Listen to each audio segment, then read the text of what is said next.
오늘은 8번째 강의인데요. 제가 가지고 있는 이 책이죠. 영어로는 Not a Fan입니다. 팬인가, 한국어 제목으로는 팬인가 제자인가. 이게 몇 년 전에 우리나라에 번역이 되어져서 많은 우리 성도들이 책을 많이 읽었고요. 저희도 이제 몇 년 전에 저희 파송교회 갔더니 앞에 크게 붙어 있더라고요. 팬인가 제자인가 붙어 있어서 저희 파송교회에서도 아마 이런 내용을 가지고 이렇게 주제로 삼아서 양육하고 있었던 그런 때인 것 같습니다. 아마 이 책 제목을 보면 무엇을 말하려고 하는지 알 것 같아요. 그렇죠? 팬인가 제자인가. 예수님을 따르는 그 많은 사람들이 있었어요.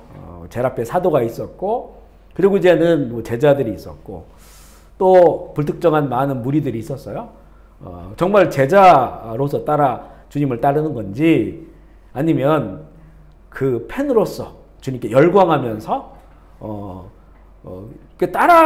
따라간다고 하는 의미는 같은데, 주님을 따른다고 하는 같은데, 그 따르는 이제 내면의 동기나 목적이 정말 제자로서 예수님을 닮아 살아가려고 하는, 또 예수님의 뜻에 따라 살아 그 나를 이루려고 하는 그 제자의 삶이 있고, 아니면 그 예수님은 워낙 이렇게 능력이 많으시고 또 정말 신비한 가르치심을 주고 있는 분이기 때문에 열광하면서 열광적으로 팬심으로 따라가고 있는지를 어찌 보면 잘 구분하기 어려운 그런 그 내용들을 이 책은요, 제가 좀 읽어보면서 저도 전엔 대략 봤는데 이번에 좀 구체적으로 보니까 스스로 좀 이렇게 되묻게 되는 내용들이 있더라고요. 정말 내가 제자로서 그런 길을 가고 있는가. 제자의 길이요, 우리 생각했던 것보다 훨씬 더 성경에 나와 있는 제자의 길, 예수님께서 제자들에게 주신 말씀을 보면, 그리고 제자의 삶을 보면 정말 내가 제자의 길을 걷고 있는가, 이렇게 의문이 들 만한 그런 것들이 많아요. 그래서 이 내용이 조금 뭐라고 할까, 강합니다. 이 내용이 강하고 여러 가지 우리의 삶을 점검해 볼 수 있는 이런 기준들이 있는데, 그 기준이 상당히 강해요. 강해서 이렇게 마음이 확 이렇게 어떨 때는 아멘으로 잘 받아들이기 어려운 그런 그 지경까지 제자의 삶의 처음부터 끝까지를 잘 볼 수 있도록 이렇게 안내하는 그런 내용인데요. 이 책을 쓴 목사님, 카일 아이들먼 목사님이셔요. 이분이 큰 교회, 그러니까 수만 명 되는 미국의 교회에 이제 교육 목사입니다. 교육 목사. 그리고 아주 인기가 있는 그런 목사님인데, 어느 날 자신의 이런 사역의 모습을 보면서 정말 나는 말씀을 가르치는 교육 목사니까 그 말씀 속에 자신을 들여다보니까 정말 팬심으로 주님을 따르고 있는지, 주님의 제자인지 스스로에게 질문을 하면서 스스로가 이제 변화를 찾아가는, 그리고 이 교회 사역을 하다 보니까 많은 그런 교인들을 만나잖아요. 교인들. 그들의 삶을 보면서 정말 이제 제자의 삶으로 가는 사람도 있고, 계속해서 팬심으로 살아가는데, 팬인데 자신은 제자인 줄 알고 살아가는, 제자라고 여기고 살아가는 이런 사람들의 모습을 보면서 이제는 이런 책을 이렇게 쓰게 된 배경이 됐습니다. 여기 우리가 이번에 제가 정리한 서머리한 내용은요, 거의 대지가 그대로 거의 나오는 3부로 되어 있는데, 각 부에 보면 또 이제 몇 가지 나눠지는 소대지들이 있는데요. 그걸 그대로 정리를 해 놓은 거예요. 물론 그 내용들은 많고, 특별히 예화가 되게 많은데, 그 예화는 이제 기록하지 않았고, 주요한 어떤 개념들, 명제들만 이렇게 기록을 해놨어요. 이 내용들을 함께 좀 보면서 저도 마찬가지고 우리가 정말 이 제자의 길을 바로 가야겠다, 이렇게 서로 좀 결단하는 시간이 됐으면 좋겠습니다. 3부로 나눴다겠는데 첫 번째 1부는 뭐냐면 가장 행복한 부르심이에요. 나를 따르라, 나를 따르라. 여기는 너무 좋아요. 근데 이제 2부, 3부로 이제 넘어가면서 그 부르심이 이제는 굉장히 깊이 있는 그런 부르심이 있는 것으로 보게 되는데, 1부는 가장 행복한 부르심이 나를 따르라 라고 하는 것이고요. 그런데 요한복음 우리 6장 66절, 이게 666이에요. 한번 읽어볼게요. 시작. 그때부터 그의 제자들 중에서 많은 사람들이 떠나고 아니지 아니하더라. 자, 이 그때부터가 언제냐? 이 요한복음 6장, 7장, 8장 이때는 예수님께서 하나님의 나라에 대해서, 영원한 생명에 대해서 깊이 있게 가르쳐주는 그런 내용입니다. 그 내용 가운데 보면 정말 이 주님을 따른다고 하는 것이 어떤 삶인지를 정말 좁은 길을 가야 됨을, 그리고 이 결국 주님을 따른다고 하는 건 이 세상에서의 어떤 그 영광을 보는 것이 아니고 영원한 생명을 추구하는 것이라고 하는 것을 가르쳐 줬을 때, 근데 보면 그때부터 그런 그 예수님의 이 가르치심, 이 요한복음 6장은요, 이게 오병이어 기적이 일어나는 장이거든요. 막 예수님의 표적들이 일어나는, 그러니까 사람들이 우르르 몰려들었잖아요. 그러니까 예수님의 제자가 된다는 사람들이 많았다는 거예요. 많았던 거죠.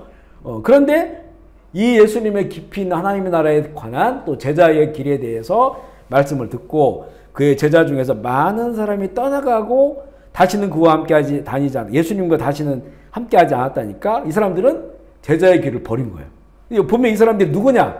그냥 무리가 아니라 나는 이제 예수님을 따르겠습니다라고 하는 제자 중에서, 그 제자 중에서 예수님을 떠나서 다시는 돌아오지 않은 제자의 길을 포기해버린, 그냥 이제 예수님을 팬으로만 열광하는 그런 사람들이 많았다는 거예요. 사실 이 카일 아이들먼 이 말씀을 읽으면서 되게 충격을 받은 거예요.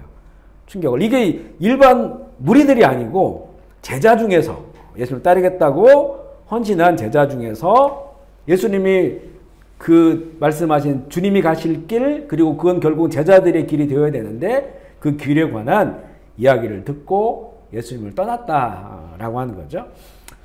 이렇게 이제 그 시작을 하게 되고요.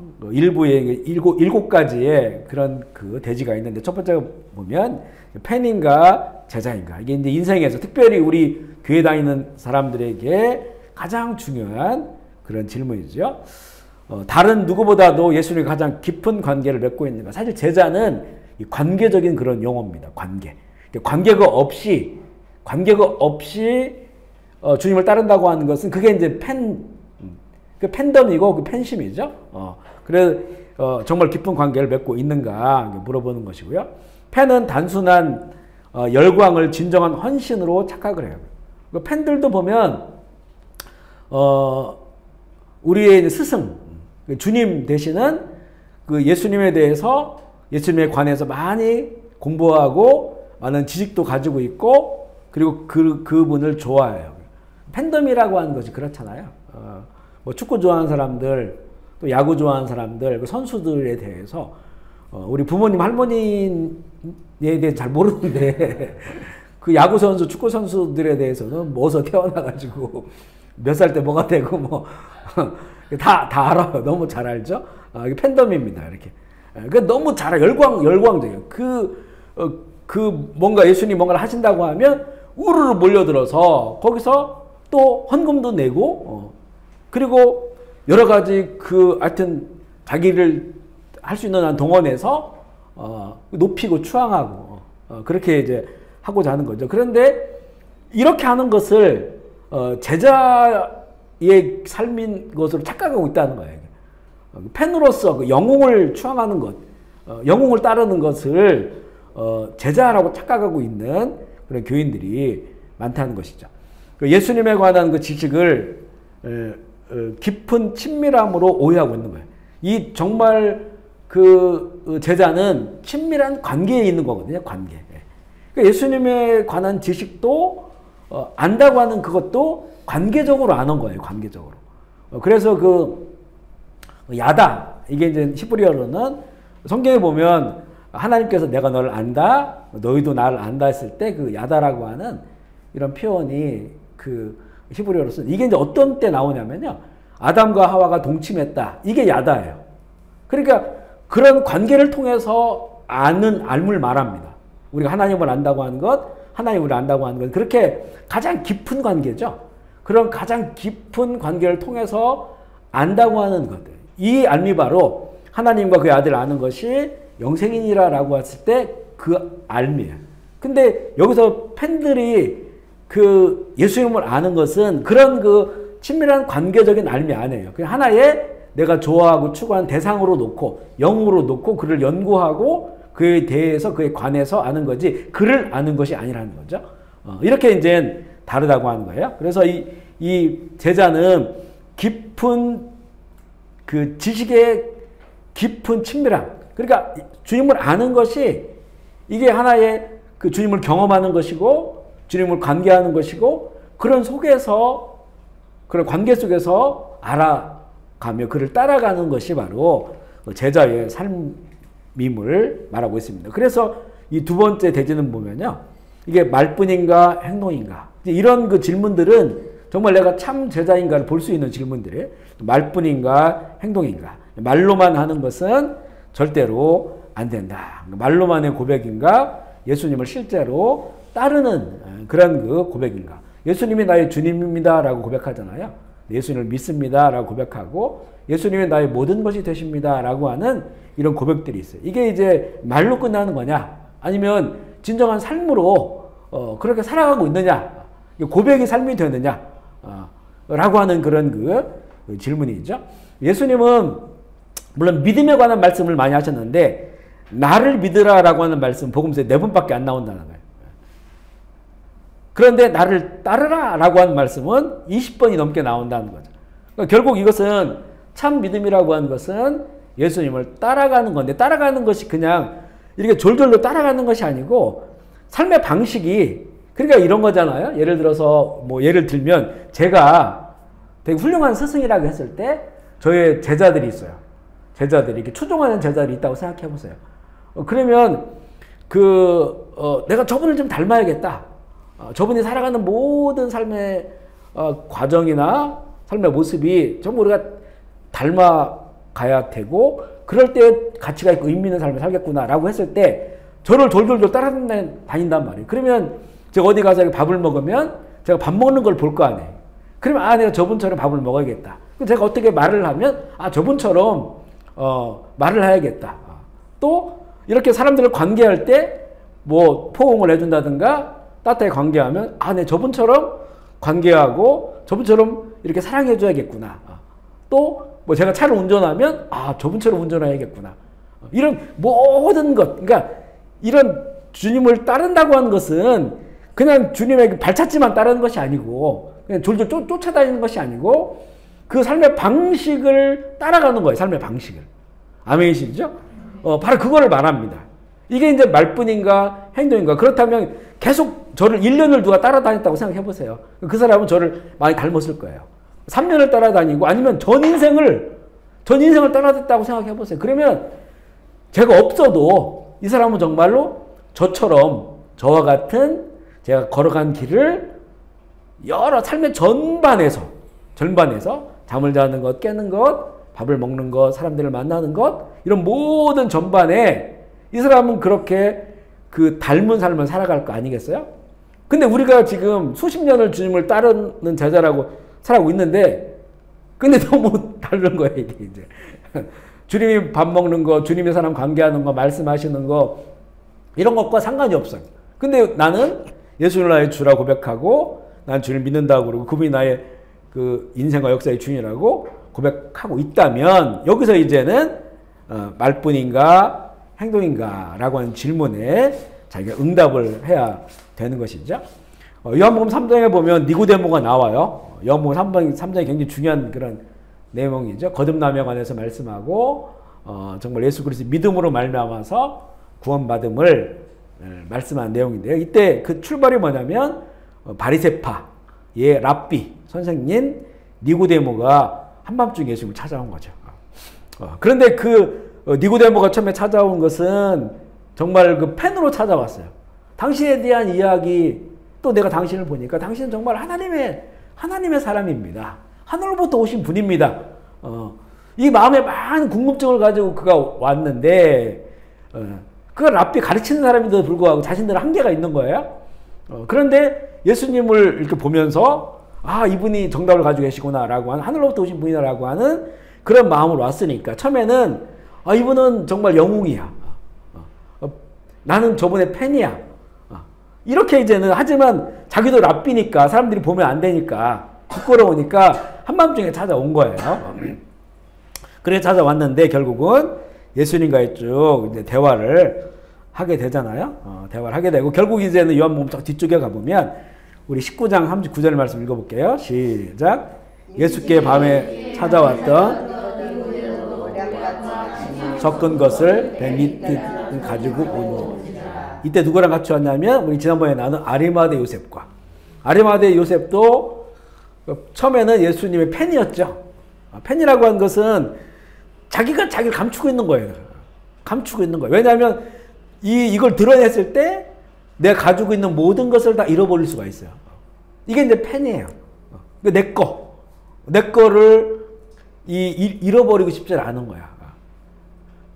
우리가 처음에 예수님께서 제자들을 부르실 때는 이 사람들은 다 내 거를 버렸어요. 그리고 정말 이제 예수님을 따라다녔단 말이에요. 그런데 지금 아리마대 요셉이나 여기 니고데모나 보면 내 것을 가지고 있어. 너무 소중한 것들이죠. 사람들로 받던 존경심, 그리고 재물, 높은 지위, 랍비라고 하는 그런 그 영향력 있는 사람, 이런 것들을 가지고 있었어요. 그러니까 이걸 다 가지고 예수님께 처음에 나온 거는 정말로 그 펜으로 나온 거죠. 그런데 예수님의 그 십자가를 대면했잖아요. 그리고 나서 이 니고데모가 일찍 예수님께 밤에 찾아왔던 몰래 찾아왔던 니고데모가 모략과 침향 섞은 것을 100리터. 그러니까 그 예수님의 시신을 아리마대 요셉이 거두고, 그리고 이 니고데모는 자기가 예수님을 이렇게 당시의 관습에 따라서 그 시신을 이렇게 닦고 오랫동안 보관될 수 있는 그런 그 유향이나 이런 것들을 자기가 가져와서 자기를 드러낸 겁니다. 드러냈어요. 그러면서 성경은 아리마대 요셉은 하나님 나라를 기다리는 자다 돼 있죠. 그 니고데모도 그 또 아리마대 요셉도 그가 제자다라고 표현을 하고 있고요. 니고데모도 마찬가지예요. 그래 결국 이 아리마대 요셉이나 니고데모가 팬심으로 주님을 찾아왔다가 결국엔 예수님의 십자가를 지난 다음에 이제 예수님을 따르는 제자가 됐을 때 그들은 아마도 자기 가지고 있는 많은 것들을 다 포기해야 됐을 거예요. 이 유대 사회는 유대교 종교 사회예요. 그래서 출교되는 것에 대한 두려움이 많았었어요. 그 출교되는 것 때문에 망설였던 이런 사람들, 바울의 이야기 가운데 그런 내용들이 나와요. 바울과 함께했던 그런 사람들, 출교라고 하는 이 사회에서 그냥 제명되는 거예요. 제명.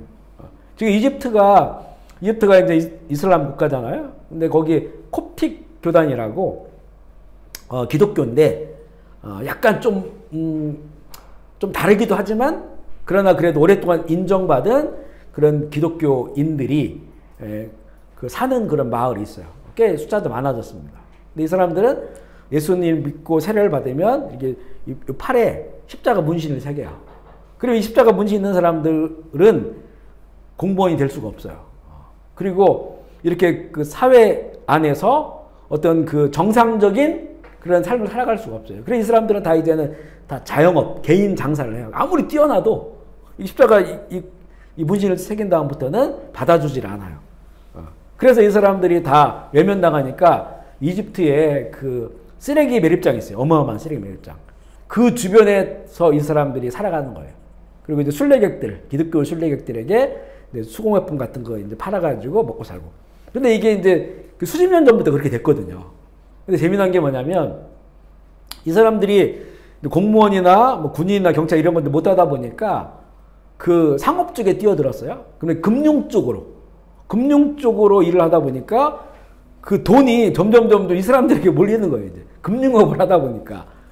그래서 지금은 그 쓰레기장 그 마을에 벗어나서 이렇게 번듯한 이런 일을 하시는 분들 많다 하더라고요. 어쨌든 간에 그런 그 사회에서 이렇게 배척당하는 건데 유대 사회는 그보다 더 강합니다. 그러니까 이 바리새파 니고데모가 예수님 제자가 된다고 하는 것은 완전히 거기서는 이제는 모든 존경받는 거 모든 것을 다 버려야 되는 그런 상황이 되는 거죠. 이런 것들을 봤을 때 이것을 우리에게 적용하는 거예요. 정말 참된 제자로서 그런 물론 우리가 지금 주님의 제자가 된다고 했을 때 주님이 너 그거 다 버리고 따라와 실제 물리적으로 다 버리고 따라와 이렇게는 안 하시더라도 우리의 주님을 따르는 그 마음이 주님을 따르는 마음이 그런 마음을 가지고 따라가지 않으면 참된 제자로 살아갈 수 없는. 모르지. 우리가 어느 순간에 살 때는 주님께서 그런 그 포기를 요구할 수도 있어요. 그죠? 어떤 면에 있어서는. 그러니까 내가 모든 것들을 다 버리고 주님을 따르겠다라고 하는 이 우리의 신앙적 자세.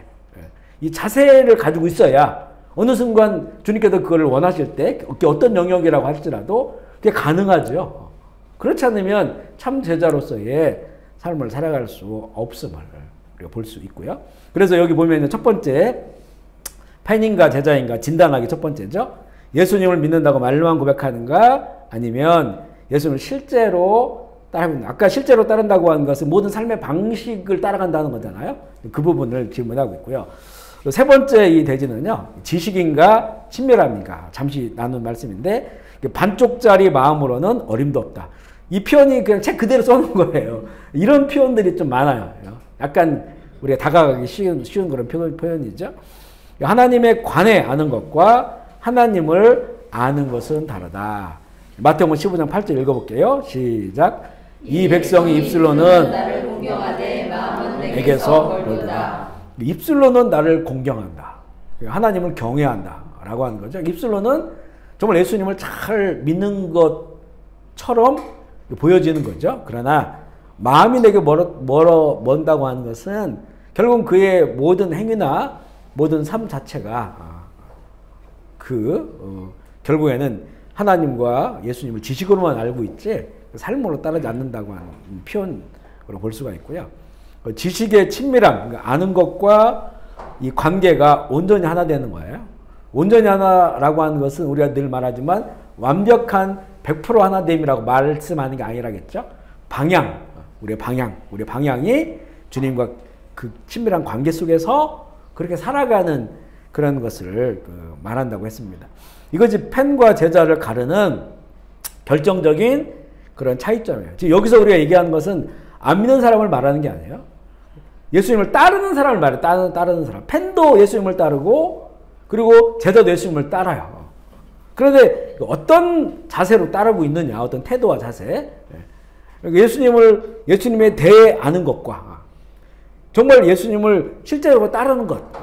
이 부분이 바로 하나의 중요한 기준이라고 말씀하고 있는 것이죠. 누가복음 7장에 보면 바리새인 시몬이라는 사람이 나오는데 이 시몬은 성경을 아는 지식으로 뛰어났습니다. 또 바리새인은 뭐 어릴 때부터 성경을 딸딸 외울 정도로 구약을 모세오경을 딸딸 외워요. 그럴 정도로 하나님을 잘 알고 있는 그런 사람인데 그의 집에 예수님을 초청했는데 예수님이 그 집에 들어갔을 때 그때 당시에 문화로서도 보면 이 친밀한 관계에 있다면 입맞춤을 그러니까 손에다 입을 맞추든지 더 친밀하면 얼굴에다 입을 맞춰요. 그런 그 입맞춤 그리고 또 발을 씻을 수 있도록 물을 내준다든가 아니면 정말 귀하신 분들은 자기 직접 발을 닦아줘요. 왜냐하면 당시에 그 이스라엘 그 지역이 이렇게 건조하잖아요. 그리고 이 슬리퍼 같은 이런 걸 다 신고 다니기 때문에 이 다 먼지가 많이 묻어 있습니다, 다리에. 그러니까 발을 씻고 들어가는데 일반적으로 왔다 갔다 하는 사람은 그렇게 안 하고 귀한 사람이 오면 물을 떠다 주는 거예요. 그냥 발을 씻고 더 귀한 사람은 주인이 손님의 발을 씻어줘요. 이게 이제 당시에 문화였는데 시몬은 그렇게 안 했단 말이에요. 예수님이 자기 집에 오시는데도 근데 이제는 죄인이라고 불리는 한 여인이 그 집에 와서 눈물로 예수님의 발을 씻어요. 자기 머리카락으로 발을 씻고 그리고 나서 가져온 귀한 향수를 통째로 거기에 붓습니다. 그러면서 한번 읽어볼까요? 누가복음 7장 44절로 한 6절 말씀입니다. 시작. 그 여자를 돌아보시며 보느냐 내가 내 집에 들어올 때 너는 내게 발 씻을 물도 주지 아니하였으되 이 여자는 눈물로 내 발을 적시고 그 머리털로 닦았으며 너는 내가 입맞추지 아니하였으되 그는 내가 들어올 때부터 내 발에 입맞추기를 그치지 아니하였으며 너는 내 머리에 붓지 아니하였으되 향유를 내 발에 부었느니라. 자, 이런 차이라고 하는 거죠. 이 바리새파 빌립이 예수님을 초청한 것은 이것도 상당히 대단한 용기가 필요했던 거예요. 왜냐하면 바리새파들은 예수님을 대적하고 있으니까. 그러니까 예수님을 좋아한 거죠. 예수님을 좋아했는데 거기까지 였었던 거예요. 주님께서 그 집에 들어오시는데 일반적 문화 가운데 있었던 친밀함도 표현하지 않은 거죠. 근데 이 여인은 죄인이라고 불리는 이 여인 창녀예요, 창녀. 이 여인은 창녀인데 예수님을 만나서 예수를 믿음으로 말미암아서 이제는 구원받은 여인이란 말이에요. 그러니까 이 여인은 정말로 그 예수님을 얼마나 정말 자기 인생의 정말 주인이죠. 생명의 주예요. 생명의 주님이시니까 그렇게 자기의 삶을 다 표현해서 머리카락으로 발을 씻고 눈물로 발을 닦고 결국에는 향유를 다 부어가지고 예수님을 존귀하게 여기는 그런 친밀감을 보여주셨다는 거죠. 그러니까 이 바리새파 시몬은 그러니까 종교적인 거예요. 종교적 지식을 가지고 주님과 관계하려고 했던 것이고 이 여인은 이제는 죄사함 받은 그런 내 죄를 사해 주시는 그런 생명의 주인으로서 주님을 사랑하고 마음의 중심으로부터 관계한 그런 그 모습을 보여주고 있어요. 그래서 팬인가 제자인가 진단하기 두 번째는 뭐냐면 예수님에 관해서 아는 것인가 예수님을 진정으로 아는가. 저 이 두 번째 질문에 저 스스로 이 질문을 해보면 약간 그 멈춤했어요. 멈춤. 지금 우리는 끊임없이 예수님에 대해서 지금 얘기하고 있잖아요. 가르치고 있고 새벽부터 가르치고 있는데 정말 이렇게 예수님을 가르치는 거 정말 예수님에 관해서 지식적으로 알고 가르치는 거냐. 내가 지금 그 예수님을 경험하면서 그 친밀한 관계 속에서 주님을 드러내고 있는 거냐. 이게 딱 대답이 쉽게 안 되더라고요. 약간 멈칫하더라고요. 멈칫. 그러니까 이런 부분들을 우리에게 중요한 질문을 주는 것 같아요. 우리가 신앙생활을 할 때 이런 질문들이 필요합니다. 우리는 이 책을 통해서 질문을 받는다고 하는 것이 참 귀한 시간이고 스스로가 왜냐하면 이게 시간이 자꾸 지나면 지날수록 이게 다 관념화돼요. 사실은. 관념화되고 형식적으로 바뀌는 경우들이 많습니다. 늘 스스로를 좀 바라볼 때 그래서 저도 이제 전에도 이런 이야기 몇 번 했잖아요. 정말 주님과의 너무 좋았을 때가 있었어요. 어떤 뭐랄까 사랑? 깊이 있는 살아있는 사랑? 그래서 생각하면 너무 가슴이 두근거리고 막 눈물 나고 그런 거 있잖아요. 그런 거. 근데 보면 이제 시간이 어느 정도 지나가다 보면 이제는 물론 이제 우리가 어떻게 항상 그분 생각하면 눈물 흘리고 어떻게 그렇게 하겠어요. 물론 그렇게 평생 그렇게 하시는 분들이 있더라고요. 너무 순수하신 분들이죠. 순수하신 분들. 그렇지만 오히려 이게 더 깊이 있게 나아가면 또 그 깊이 있음 가운데 누려지는 감정적 영향도 있고 또 이 마음의 고백들이 있거든요. 저 지금도 새벽에 일어나면 늘 보면 입으로도 마음으로도 그렇고 주님 감사합니다 시작하고 또 이제 찬송가 그 어디나 하늘나라 그거 그냥 이제는 습관이 되는 날마다 새벽에 일어나면 그 흥얼거리면서 이렇게 양치질하고 막 하거든요. 근데 이게 처음에는 이렇게 그런 찬양을 부르면 굉장히 마음이 기쁘고 좋고 정말 그 은혜가 막 누려지는데 이제는 이것도 막 너무 오래 해서 그런지 이제는 습관적으로 하는 것 같은 느낌도 드는 거예요. 전보다는 많이 변했지만 그래도 이게 어느 정도 시간이 지나면 고착화되어지는 그런 부분이 있어요. 근데 주님의 사랑은 안 그렇거든요. 하나님의 우리를 향한 사랑은 안 그래요. 정말 그 사랑은 우리가 주님을 알기 전부터 하나님 우리를 사랑하신다라고 말씀하시잖아요. 그 사랑은 완전하고 특별하고 그리고 모든 것을 내어주는 그런 사랑이란 말이에요.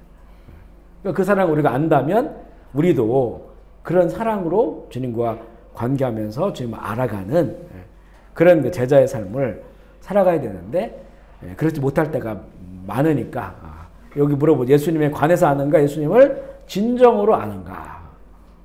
이거는 정말 이 관계를 통해서 알아가는 삶을 말하고 있고요. 네 번째는 좀 이제 많은 애인 중에 한 명이냐 단 하나뿐의 애인이냐. 물론 이게 이제 젊은 사람들에게는 그죠? 이런 그 물음들이 접근하기 편할 수가 있어요. 그래서 그 부제는 대가를 제대로 알고 시작하라 하게 되었는데요.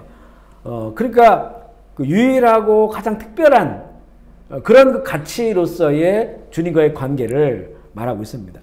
예수님은 자신을 따르는 무리에게 이렇게 말합니다. 누가복음 14장 25절 27절 말씀 시작. 수많은 무리가 함께 갈새 예수께서 돌이키사 이르시되 물은 내게 오는 자가 자기 부모와 처자와 형제와 자매와 더욱이 자기 목숨까지 미워하지 아니하면 능히 내 제자가 되지 못하고 누구든지 자기 십자가를 지고 나를 따르지 않는 자도 능히 내 제자가 되지 못하리라. 아멘이시죠? 근데 이 내용을 쭉 더 읽다 보면 이런 내용이 나와요. 이 카일 아이들먼이 굉장히 부흥한 교회의 교육 목사잖아요. 만약에 교회 성장론이라고 했을 때 지금 예수님의 이 말은 찬물을 끼얹는 거예요. 찬물을. 왜냐하면 보세요. 수많은 무리가 함께 가고 있었어요. 그러니까 교회 성장론으로 얘기하면 정말 분위기 너무 좋아요. 이렇게 가다가는 정말 교회가 5,000명, 10,000명, 10만 명 되는 거 시간 문제입니다. 그런데 그 수많은 무리 따라오는 딱 예수님이 뒤를 돌아가지고 뭐라고 말씀하냐면 예수님을 따라오는 무리들에게 뭐라고 말씀하냐면 자기 부모와 자기 처자와 형제와 자매와 더욱이 자기 목숨까지 미워하지 아니하면 능히 내 제자가 될 수 없다. 이렇게 말합니다. 완전히 찬물이 아니라 똥물을 거기 퍼붓는 거예요. 그러니까 이걸 수용하고 따라올 사람이 몇 명 있겠습니까? 지금 분위기 너무 좋은데 교회가 성장하고 부흥하고 분위기 너무 좋은데 예수님은 거기에다가 완전히 찬물을 그 뭐라고 할까요? 그 도로에다가 그 옆에 차 펑크 때우는 그 정비소에서 몰래 그 막 꼬챙이 같은 거 뿌려놓잖아요. 오다가 터져가지고 거기 다 땜빵하게. 지금 이런 상황이에요. 잘 달리고 있는데 거기에다가 지금 쇠조각들을 던져 놓은 거예요. 다 펑크 나고 따라오지 말라고. 이 길로 가지 말라고. 그러니까 이게 교회론적으로 봤을 때, 성장론으로 봤을 때는 예수님 너무 지혜가 없는 거죠. 네? 말 좀 이렇게 말씀을 조금 부드럽게 해주시지. 부드럽게. 해도 너무 하잖아요.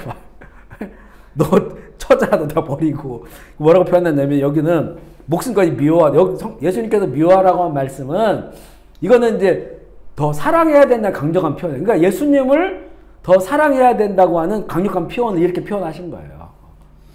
그러니까 이거는 둘도 없는, 비교할 수 없는 그런 것으로 주님을 특별한 그 사랑으로 사랑하지 아니하면, 비교 불가한 그 사랑으로 사랑하지 아니하면 나를 따라올 수 없다는 거죠. 내 제자가 될 수 없고. 그리고 거기다 더해서 자기 십자가를 지고 나를 따르지 않은 자도 능히 내 제자가 된다. 여기 로마의 지금 시절이잖아요. 이 사람들이 당시에 십자가에서 죽어가는 사람들을 봤단 말이에요. 그게 어떤 처참한 죽음인지를 이 사람은 안단 말이에요. 원래 이 유대교 이스라엘은 없어요. 이스라엘은 종교형은 투석형이에요. 돌을 던져 죽이는 거예요, 대부분. 그런데 자기 십자가를 지고 따르라는 거예요. 그러니까 다 집에 가라는 말이죠. 어찌 보면, 그죠? 나를 따라오지 말라는 말이나 마찬가지예요. 이렇게 예수님은 도전을 주시는 것이고, 이 말씀에 아멘했던 사람들이 바로 예수님의 제자들이었어요. 사도들. 그들이 그렇게 주님을 따라갔다고 하는 거니까. 그럼에도 불구하고 그 예수님의 제자들이 예수님을 부인하잖아요. 그러니까 이 제자는 이런 그 예수님을 따르겠다고 하는 모든 것들을 다 버리고 주님을 따르겠다고 하는 더 특별한 내 생명과 같은 그 사랑을 주께 드리겠다고 하는 그런 그 마음과 내면의 고백과 그리고 훈련이 필요한 거예요. 훈련. 지금 예수를 따르는 12사도들은 다 그런 고백했거든요. 그런데 결국은 예수를 부인했단 말이에요. 십자가에서. 그러니까 이 십자가를 이길 수 있는 거는 결국에는 훈련과 그리고 결국에는 성령님이 함께 하심이 그 뒤에 이게 나와요. 그래서 이 성령의 능력으로 아니고는 참 제자가 될 수 없음을 말씀합니다. 여기서 이제 그 참제자 되려 가족을 미워해야 된다. 이것은 미워라고 하는 말이 예수님을 더 사랑해. 이 더 사랑이라는 거 특별한 사랑, 비교할 수 없는 그런 특별한 사랑으로. 왜냐하면 주님이 우리에게 주신 사랑이 그런 사랑이에요. 그런 사랑. 어떤 것과도 비교할 수 없는, 우리 부모님보다도, 우리 부모님이 주신 사랑보다도, 형제들이 준 사랑보다도, 내 좋아하는 친구들이 준 사랑보다도, 우리 자녀들이 준 사랑보다도 비교할 수 없는 그 사랑을 하나님 주셨기 때문에 그 사랑과 같은 그런 특별한 사랑으로 주님을 따라야 된다고 하는 것이 이 가족을 미워하고 이런 표현에 그게 담겨져 있는 말씀입니다. 여러 특별한 사람 중 하나가 아니라 누구와도 비교할 수 없는 유일한 하나. 그러니까 오직 한 애인이죠. 애인. 우리가 그렇잖아요. 내가 당신만을 사랑합니다. 이렇게 얘기하면서 또 저쪽 가서는 다른 여자들하고 희기덕거리고 놀고 또 2박 3일 여행 갔다 오고 그러면서 이 사람한테는 나 당신만을 사랑해요. 이게 안 맞잖아요. 이게요. 누구도 우리 사람들도 믿지 않는 그런 말이잖아요. 그게. 말로 그렇게. 그래서 꽃 주는 남자를 조심해라. 우리가 안 주기 때문에 잘. 꽃 주면서 늘 당신밖에 없어 그러는데 호박씨를 까는 거야. 그렇다고 그런 남자들 모든 남자가 그렇게 봐서는 안 되고. 예. 그 유일한 우리는 그렇게 봐야 돼요. 사실 그 부모가 자녀에게 주는 사랑도 특별한 사랑이잖아요. 그리고 이성과 이성이 만나서 사랑하는 것도 사실 특별한 거예요. 이거 나눠줄 수 없는 겁니다. 부모의 자녀 사랑, 자녀의 부모 사랑 이거 특별해요. 이거는 나눠줄 수 없는 겁니다. 친구 우정도 마찬가지예요. 그 사랑이라고 하는 것이 다 특별하고 특별한 그런 이 사랑의 모습들을 가지고 있어요. 그런데 아버지의 사랑, 하나님의 사랑은 그 모든 사랑 위에서 그 사랑의 본질의 본질. 그 사랑으로부터 우리가 자녀 사랑, 부모 사랑, 친구 사랑이 다 거기서부터 나오는 거예요. 이게 첫 단추의 사랑이라고 하죠. 하나님과 나와의 사랑이 딱 단추가 딱 잘 맞아지면 그때부터는 이제 부모 사랑, 자녀 사랑, 친구 사랑 이게 아름답게 돼요. 근데 이게 안 맞아지면요. 거기부터 왜곡된 사랑들. 자기 중심의 사랑, 무슨 동성애 이런 것들이 막 이 역기능적인 이런 것들이 막 생기는 거죠. 그러니까 그 제일 높은 사랑이 하나님의 사랑이거든요. 제일 높고 특별한 그 사랑. 그런 사랑으로 우리도 하나님을 사랑하라고 하는 그런 말씀으로 볼 수가 있고요. 그리고 여기서 확인을 위한 질문이에요. 전에 우리 재정 강의할 때도 내가 정말 무엇을 사랑하는지를 여러 질문이 있었는데 보면 내가 무엇을 위해 돈을 쓰는가. 이거는 어떤 돈의 양만을 말하는 건 아니에요. 그죠? 양만을 말하는 것은 아니고 그 우리의 마음에 담겨져 있는 것들을 말하죠. 이건 단순히 하나님께 전금한다 이런 차원을 넘어서 하나님의 나라를 위하여 심고 거두고 또 주고받고 하는 이런 모든 영역들. 내 안에 내가 이렇게 버는 이런 재정 가운데서 어떤 걸 그냥 귀하게 쓰느냐라고 하는 문제입니다. 어떤 걸 가치 있게 쓰느냐라고 하는 문제예요. 이런 것들을 우리가 바라봤을 때 정말 내가 하나님의 나라를 추구하고 있고 주님을 친밀한 관계 속에서 살아가고 있다라고 하는 것이 하나의 증거가 되는 겁니다. 그리고 힘들 때는 어디에서 위로를 받는가라고 하는 것도 마찬가지죠. 그 힘들 때마다 주님의 그 손길을 느끼고 또 주님께 위로를 받는다고 한다면 우리는 그런 관계 속에 있는 거예요. 관계 속에, 제자의 관계 속에 있는 것이고 어느 때 가장 화가 나는가? 화가 나는 것들. 이런 것들도 바라봐요. 근데 이 예수님은 의분이 있어요. 의분. 사도들도 의분이 있었어요. 분노하는 거. 이 분노하는 것이 누가 나를 속였다고 거짓말을 했다고 또 누가 나를 수군거렸다고 이런 분노가 아니고 하나님의 나라가 훼손되어지는 것. 하나님의 거룩함이 다윗이 분노했잖아요. 골리앗이 이스라엘 하나님을 욕했을 때 이런 것들을 내가 봤을 때 정말 내가 그리스도의 제자의 자리에 있구나라고 하는 것을 이런 것들로 증명할 수 있어요. 근데 하나님의 나라 거룩함 이 사회가 이렇게 부패해지고 멀어지는 거에 대한 전혀 관심도 없고 뭐 다른 거에 막 화를 내고 이렇게 다닌다고 한다면 이건 정말 그죠? 내 말로는 예수님이 나의 주라고 하지만 제자라고 하지만 다른 길로 서 있는 펜과 같은 그런 모습이라는 것이고 어느 때에 가장 신이 나는가 어느 때에 가장 흥분되고 신이 나는가 사실 우리에게는 이 좀 예배의 감격을 우리가 좀 느낀다면 또 이런 자리들에 우리가 가치를 안다면 참 이런 자리들에 나올 때 좀 흥분되고 또 예배에 나올 때 막 신이 나고 예배 끝나고 나면 뭔가 속이 후련하고 뭐 평안이 있고. 근데 저는 10년 전에는 금요일 날 밤이 굉장히 마음이 떨렸었어요. 왜냐하면 토요일 날 축구를 하러 가기 때문에 금요일 날 밤이 설레고 끝나면 막 아쉽고 예배 드릴 때는 그런 마음이 전혀 없어요. 그래서 제가 그때부터 이제 이 축구를 좀 내려놔야겠구나 해서 지금 오랫동안이잖아요. 축구를 안 하고. 왜냐면 축구가 그렇다는 게 아니고 지금은 해도 아무 상관없어요. 하나 안 하나 아무 마음에 요동이 없습니다. 하면 뭐 건강에 좋아지고 이런 상황인데 그때는 그렇게 이게 자기도 모르게 빨려 들어간 거예요. 어찌 보면 우상이 된 거죠.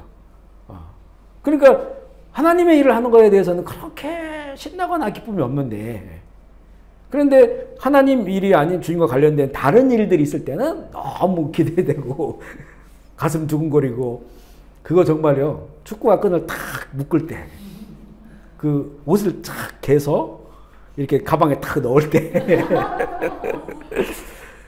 그때 그 설렘 그리고 축구가 다 끝나고 집에 돌아올 때 아쉬움 뭔가 공허한 마음이 들어요. 이게 점점 더 심해지는 거예요. 이게 그게 토요일날 아침이거든요. 축구하는 시간이. 그때부터 예배를 준비해야 되잖아요. 집중적으로. 근데 오히려 허무함이 들어오는 거예요. 그랬을 때 우리가 이제 훈련학교하고 막 이런 시간이 지나갔었거든요. 그때 이거를 검증해 본 거예요. 검증. 만약에 그때 검증해 보지 않았으면 지금도 아마 신바람나게 무엇에 가장 신이 나는가. 사실 이렇게 화요일날 이렇게 새벽기도 하고 하면요. 이게 오늘 이 시간을 기도하는데 기도하면 되게 뭔가 소망이 막 생겨요. 우리 샤마스쿨 이 시간을 이렇게 기대하면서 소망이 생깁니다. 커피 마시는 거 이것도 좀 좋지만 뭔가 말씀을 이렇게 중적으로 전하고 나눈다는 거. 여기 사실 우리가 여기에 모인 우리가 누구도 여기서 개인의 어떤 이익을 추구하러 온 사람이 없어요. 그죠? 사적인 이익을 추구한 게 없어요. 하나님의 말씀을 전하고 또 듣고 또 배우고 그렇게 살려고 하는 그런 순수한 마음으로 우리가 오는 거거든요. 이런 시간들이 참 즐겁고 좋습니다. 그러니까 우리 삶은 이렇게 자꾸 이렇게 오직 이것만이 신나고 나머지는 아니다. 이런 게 아니고 우리 삶에 정말 가치가 다른 거죠. 가치가 다른 이렇게 신나고 좋은 것들 이런 것들이 무엇인가를 우리 분별해 봐야 된다고 하는 것이고요. 그래서 이제 팬인가 제자인가 진단하기 세 번째는 예수님은 여러 애인 중에 한 명인가 아니면 하나뿐인 애인인가 이렇게 물어보고 있습니다. 다섯 번째는 율법인가 은혜인가. 종교 생활을 잘한다고 될 일이 아니라는 거죠. 팬들도 예수님을 열심히 따르고 있어요. 예수님 막 알아가려고 노력합니다. 문제는 그들이 따르는 대상이 예수님이 아니라고 하는 거였어요. 결국에는 종교적 규칙과 의식, 종교 문화를 따르고 있는 것은 아닌가. 당시에 이제 바리새파들이 대표적인 사람들이었어요. 그들은 자기도 모르게 지금 엉뚱한 표적을 겨냥하고 있었던 거예요. 그래서 제가 이제 군대 가서 그 논산 훈련소에 훈련을 받고 사격 훈련을 받는단 말이에요. 이론적으로 배워요. 실제 총을 놔두고 어떻게 겨냥을 하고 숨을 멈추고 또 뭐 속으로 하나 둘 셋 하고 탁 움직이지 말고 땡기고 이런 것들을 그리고 이제 어떻게 표적을 보고 해야 되는지를 다 배워요. 이론적으로 다 배우죠. 실제 이제 사격을 하러 갔어요. 이게 이제 몇 개 이상을 맞아야 10개 이거 탄약을 10개를 주는데 10개를 쐈을 때 내 표적에 몇 개 이상 맞아야 통과가 돼. 안 되면 다시 훈련받아 다시 쏴야 되거든요. 제가 딱 쐈는데 제 표적에는 아무것도 안 뚫렸어, 구멍이. 옆에 있는 표적에는 10개가 넘게 뚫려 있는 거예요. 그러니까 제 번호가 있는데 이게 약간 좀 헷갈리게 되긴 한데 옆에 있는 표적을 쏜 거예요. 그래 둘이 쏴버리니까 여기는 막 총알이 10발이 넘게 나갔고 그래가지고 다시 훈련을 받고 쏴서 통과를 했는데 그래 이런 거라는 거죠. 실컷 공부하고 연습하고 배웠어요. 근데 결국 방향이 잘못된 거야. 표정이 잘못됐어요. 그러니까 우리가 예수님의 관에서 실컷 배우고 막 훈련하고 하는데 결국은 이게 제자의 삶으로 이어지는 것이 아니고 엉뚱한 그런 오히려 이런 종교적 만족, 종교적 만족 이렇게 살면 내가 헌신하는 것이지라고 하는 스스로의 만족 아니면 그동안 신앙생활 하면서 내가 가져왔던 어떤 규칙들이 있어요. 뭐 주일날에 주일 성수하고 이런 것들에 대한 종교적 만족을 이뤄가는 이런 신앙생활일 수가 있다는 거죠. 예수님의 제자와는 먼 거예요. 당시 바리새파 사람들은 이거는 지난번 얘기했죠. 바리새파 운동이 일어났을 때 이들이 수천 명이 순교했다고. 자기들의 율법을 사수하기 위해서. 근데 결국 예수님이 왔는데 이 사람들이 예수님을 안 받아들이는 거예요. 이 사람들이 순교한 거는 하나님의 뜻이기 때문에 순교한 거예요. 이스라엘 헬라화되는 과정이 있었는데 그때 이 사람들은 그걸 거절하고 순교했단 말이에요. 근데 예수님이 하나님의 뜻을 이루게 오셨는데 예수님을 못 받아들이는 거예요.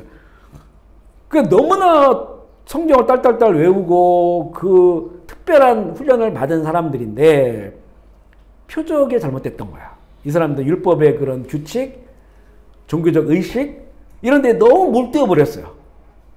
그리고 그걸 가지고 우리는 좋은 종교인, 저들은 죄인 이렇게 판단을 해버렸던 거예요.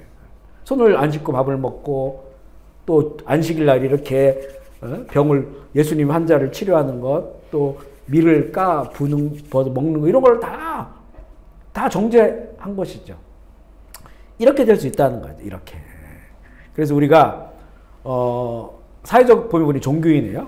저는 이제 종교인이라기보다는 이제 우리가 신앙이다라는 표현이 더 좋다라고 얘기를 했죠. 왜냐하면 종교인은 어떤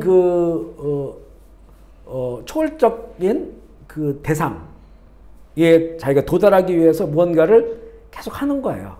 애쓰는 거예요. 노력하는 거예요. 이게 하나의 규칙이란 말이에요. 규칙. 뭔가 법을 만들어 놓고 끊임없이 그것을 익히고 하면서 어떤 그 절대적인 그 선까지 도달하는 게 이게 종교예요. 종교라고 하는 뜻 자체가 그런 거예요. 그게. 어떤 그 끝에 도달하는 거예요. 근데 우리는 그게 아니에요. 예수님 우리 가운데 오셨단 말이에요. 우리가 가는 게 아니고 주님이 오셨단 말이에요. 이게 이제 로마서에서 다 나와요. 주님 오셔서 우리 인도해 가시는 거예요. 그러니까 우리에게 제일 중요한 거는 관계란 말이에요. 관계. 신앙. 내가 믿고 바라는 신앙이라는 그런 의미죠. 그 대상과의 관계를 속에서 이제는 그 하나님께서 원하시고 뜻하신 것이 우리 속에 이루어지는 거예요. 이게 이제 제자의 길이라는 말이죠. 진짜 제자의 길. 근데 우리가 이런 종교인들처럼 규칙을 만들어 놓고 그 규칙을 지키는 것에 대해서 만족하고. 물론 우리 신앙생활 하다 보면 어떤 우리 나름대로의 순서와 규칙이 있어요. 규칙이. 우리 교회도 보면 예배 형식 있잖아요. 찬양하고 또 공동기도하고 이런 있잖아요. 그죠? 규칙이 있다. 그런데 이거는 우리에게 절대적 그 순서와 절대적 규칙이 아니에요. 지금 우리의 이런 것도요. 그동안 계속 바꿔온 거예요. 이게. 왜냐하면 예배를 드리다 보면 어떻게 하면 하나님 기뻐하신 예배를 드릴까? 어떻게 하면 더 주님 가까이 나갈까라고 하는 것들을 가지고 하다 보니까 이런 순서가 만들어진 거예요. 전에는 또 다른 순서가 있었어요. 우리 나름대로는 지금 우리의 상황 속에서는 그래도 가장 우리 열린 마음으로 주님께 나아가는 예배 드리는 데 있어서 가장 좋은 것이다라고 지금 해놓은 것이지 이 절대적 규칙이야. 이렇게 안 한다고 아무 상관이 없어요. 바꿀 수 있습니다. 바꿀 수 있어요. 우리 예배 찬양 우리 인도하면서 잠깐 일어나시라고 하고 또 박수치면서 앉잖아요. 이런 것들도 보면 어떻게 하나님 앞에서 성경에 보면 일어나 찬송하고 손 들고 찬송하고 박수치며 찬송하라는 게 나왔는데 어떻게 할까? 근데 스스로 일어나지가 않는 거예요. 우리 이 한국 사람들이 유교적 문화 가운데 있어 혼자 벌떡 일어나가지고 이거 하려니까 너무 창피하고 안 돼요. 저도 잘 안 돼요. 막 마음은 있는데 안 되나. 그래서 그냥 다 같이 일어나서 하고 다 같이 앉자.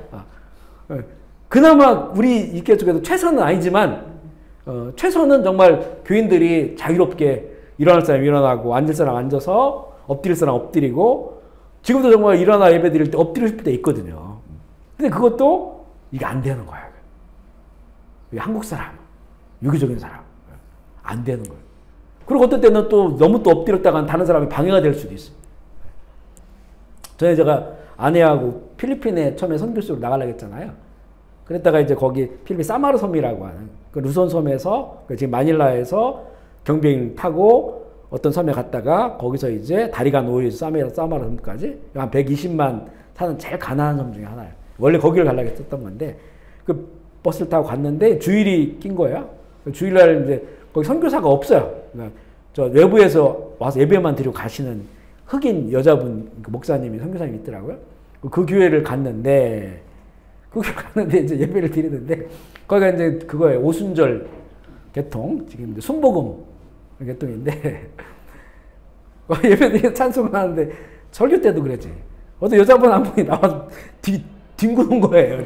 소리 지르면서 그래서 되게 이제 예배가 좀 어려웠어요. 예배 드리는데 막 너무 은혜를 받으셔가지고 나중에는 보니까 이게 좀 은혜를 받은 건지 습관적으로 그러는 건 잘 모르겠는데 뭐 굉장히 막 그 메시지도 강하고 교인들이 많지는 않았어요. 많지 않은데다가 한 여자분이 앞에서 막 뒹구니까 소리 지르면서 예배가 좀 어렵긴 하더라고요.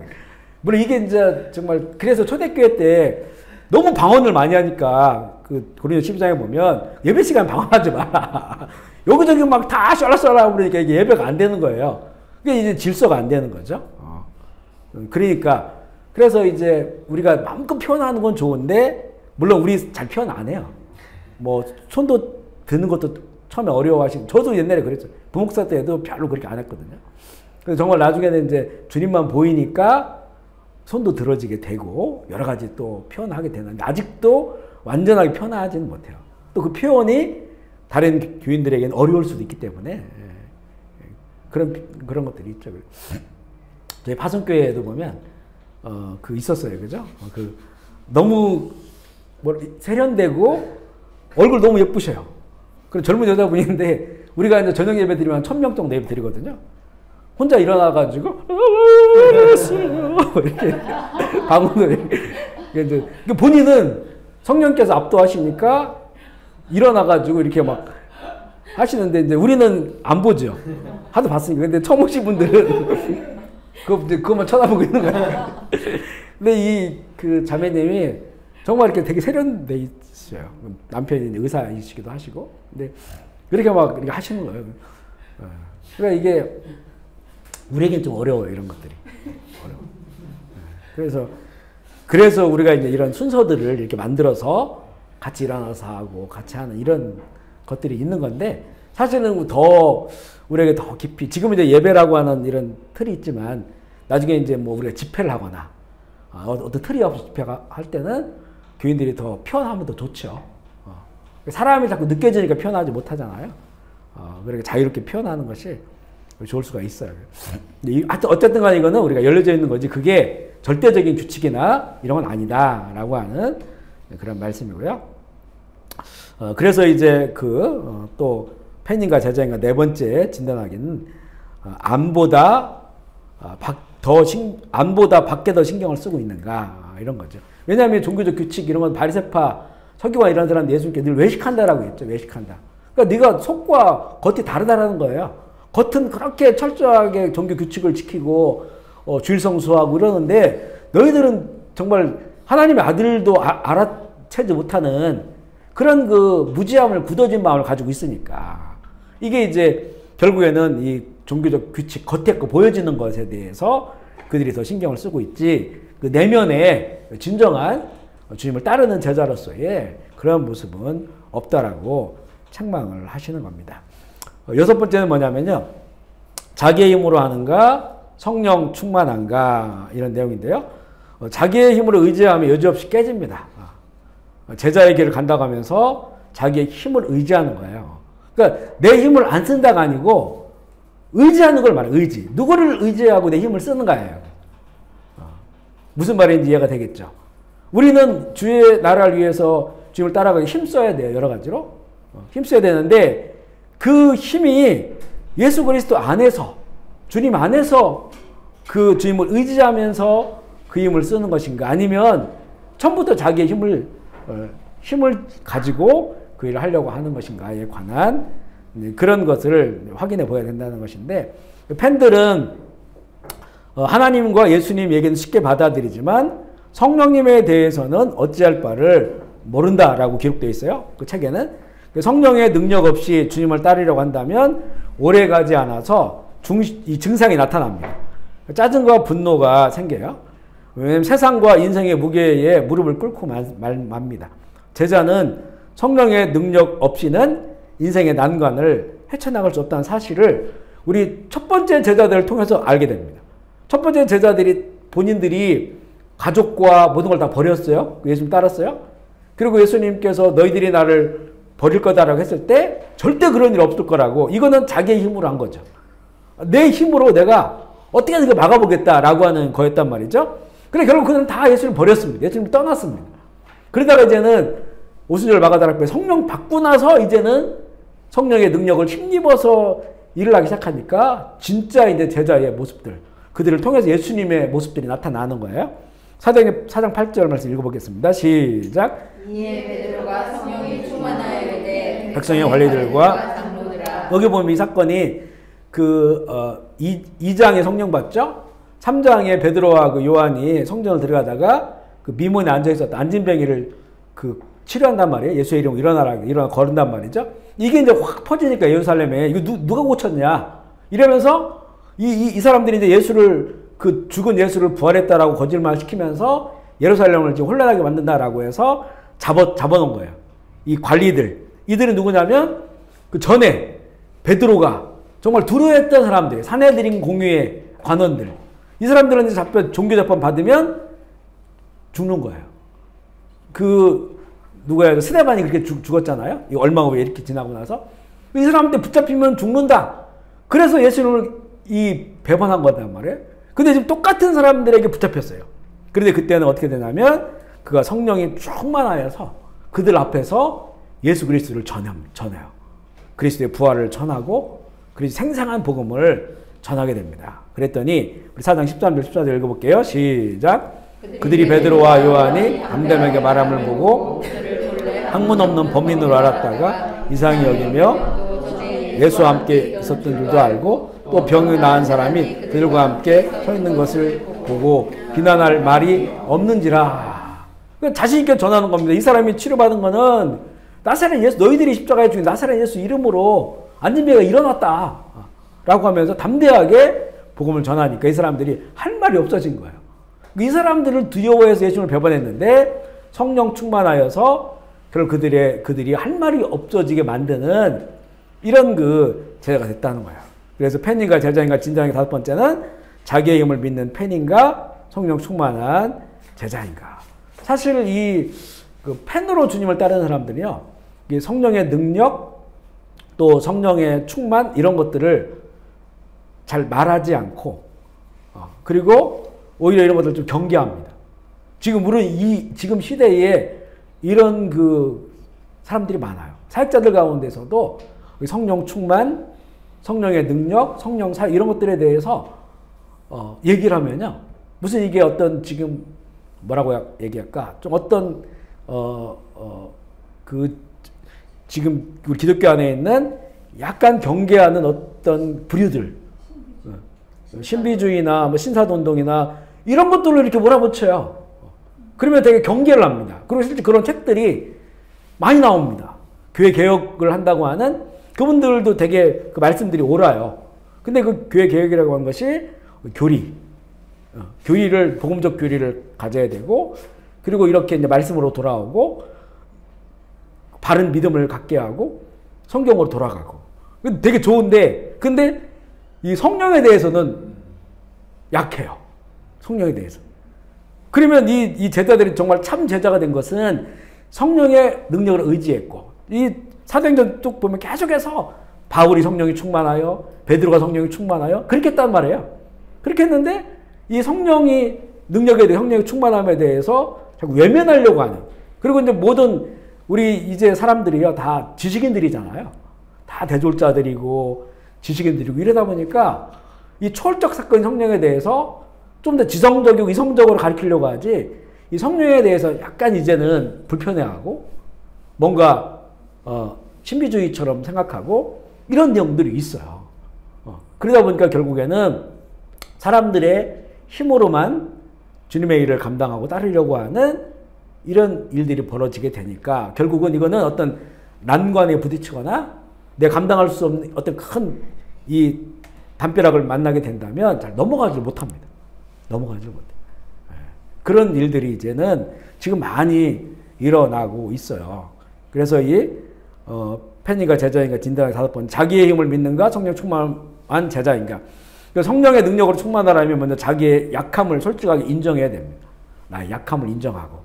그리고 이 빌 브라이트라고 하는 영적 숨쉬기라고 하는 이것을 운동을 했던 이런 내용인데 그분 뭐라고 말하냐면 죄를 깨닫는 순간 죄를 이렇게 내쉬라는 거예요. 제가 내 안에 있으면 호흡하는 것처럼 내뿜는 거예요. 이거는 주님께 용서를 구하고 그리스도의 보혈로 씻는 거예요. 그러면 동시에 내 마음에는 성령으로 채워지는 거예요. 성령. 왜냐하면 성령 거룩한 영이니까 더러운 것과 공존할 수 없잖아요. 그게 이제 갈라디아에서 그렇게 말하고 있고. 그래, 그걸 호흡하는 것처럼 그렇게 늘상 이렇게 해야 된다는 거예요. 내 죄를 품어내고 성령을 채우고. 이게 계속해서 이런 삶을 통해서 진정으로 성령의 능력이 나타나고 제자의 삶을 살아가고 또 어떤 난관과 어려움을 만나도 극복하고 이겨낼 수 있는 그런 힘을 얻게 된다는 것입니다. 그래서 이런 체험이 있는지 물어보는 거예요. 정말 성령의 능력으로 마침내 아버지를 용서했다. 이런 일이 있느냐. 성령의 능력으로 40kg의 살을 빼고 담배를 끊었다. 이런 것들이요. 성령의 능력으로 외도를 일삼던 전 남편을 내가 용서했다. 성령의 능력으로 에티오피아 2아이를 입양했다.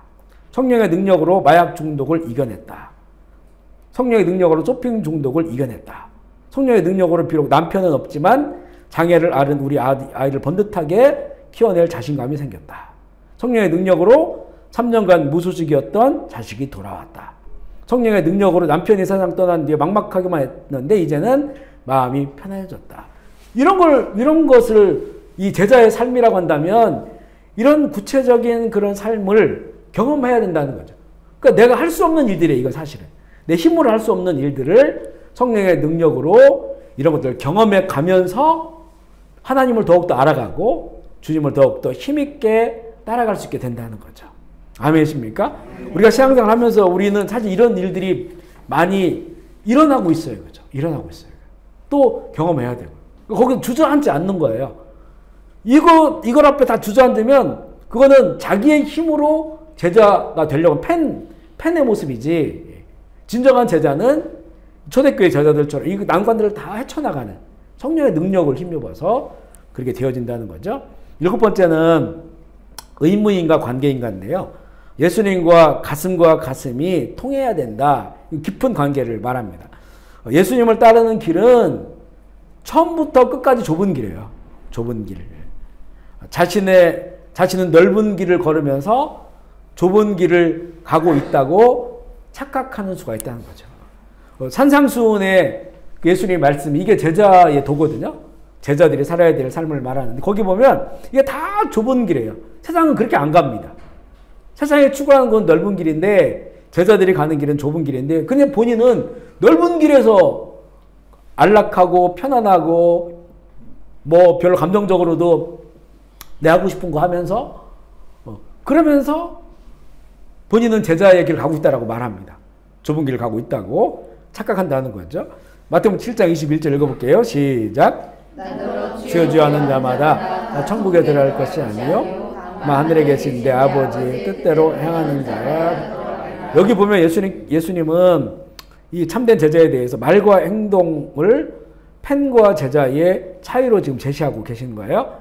하지만 또 행동만으로 자신이 좁은 길에 있다고 여기는 것도 위험하다는 거예요. 위험하다. 그 내용이 그 다음 구절이에요. 7장 22절 시작.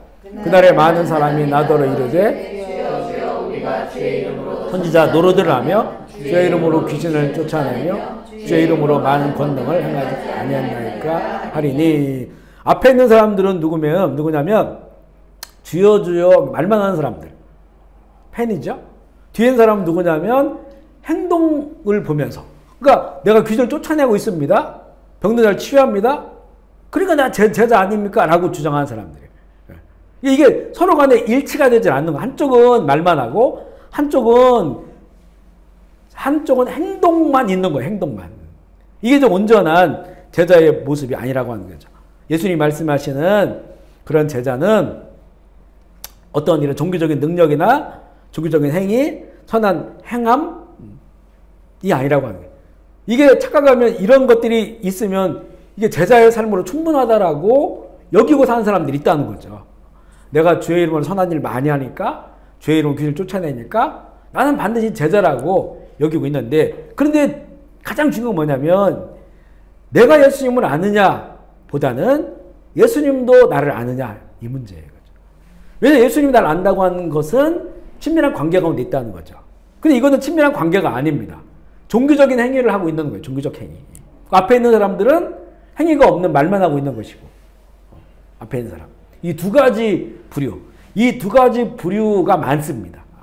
말만 하고 뜻대로 안 살지 않으면 내가 이런 행위를 하고 있으니까 나는 주님의 제자야 라고 말하고 있는 그런 착각에 빠진 사람들이 있다고 하는 거죠. 근데 본질은 뭐냐면 주님이 나를 아셔야 된다.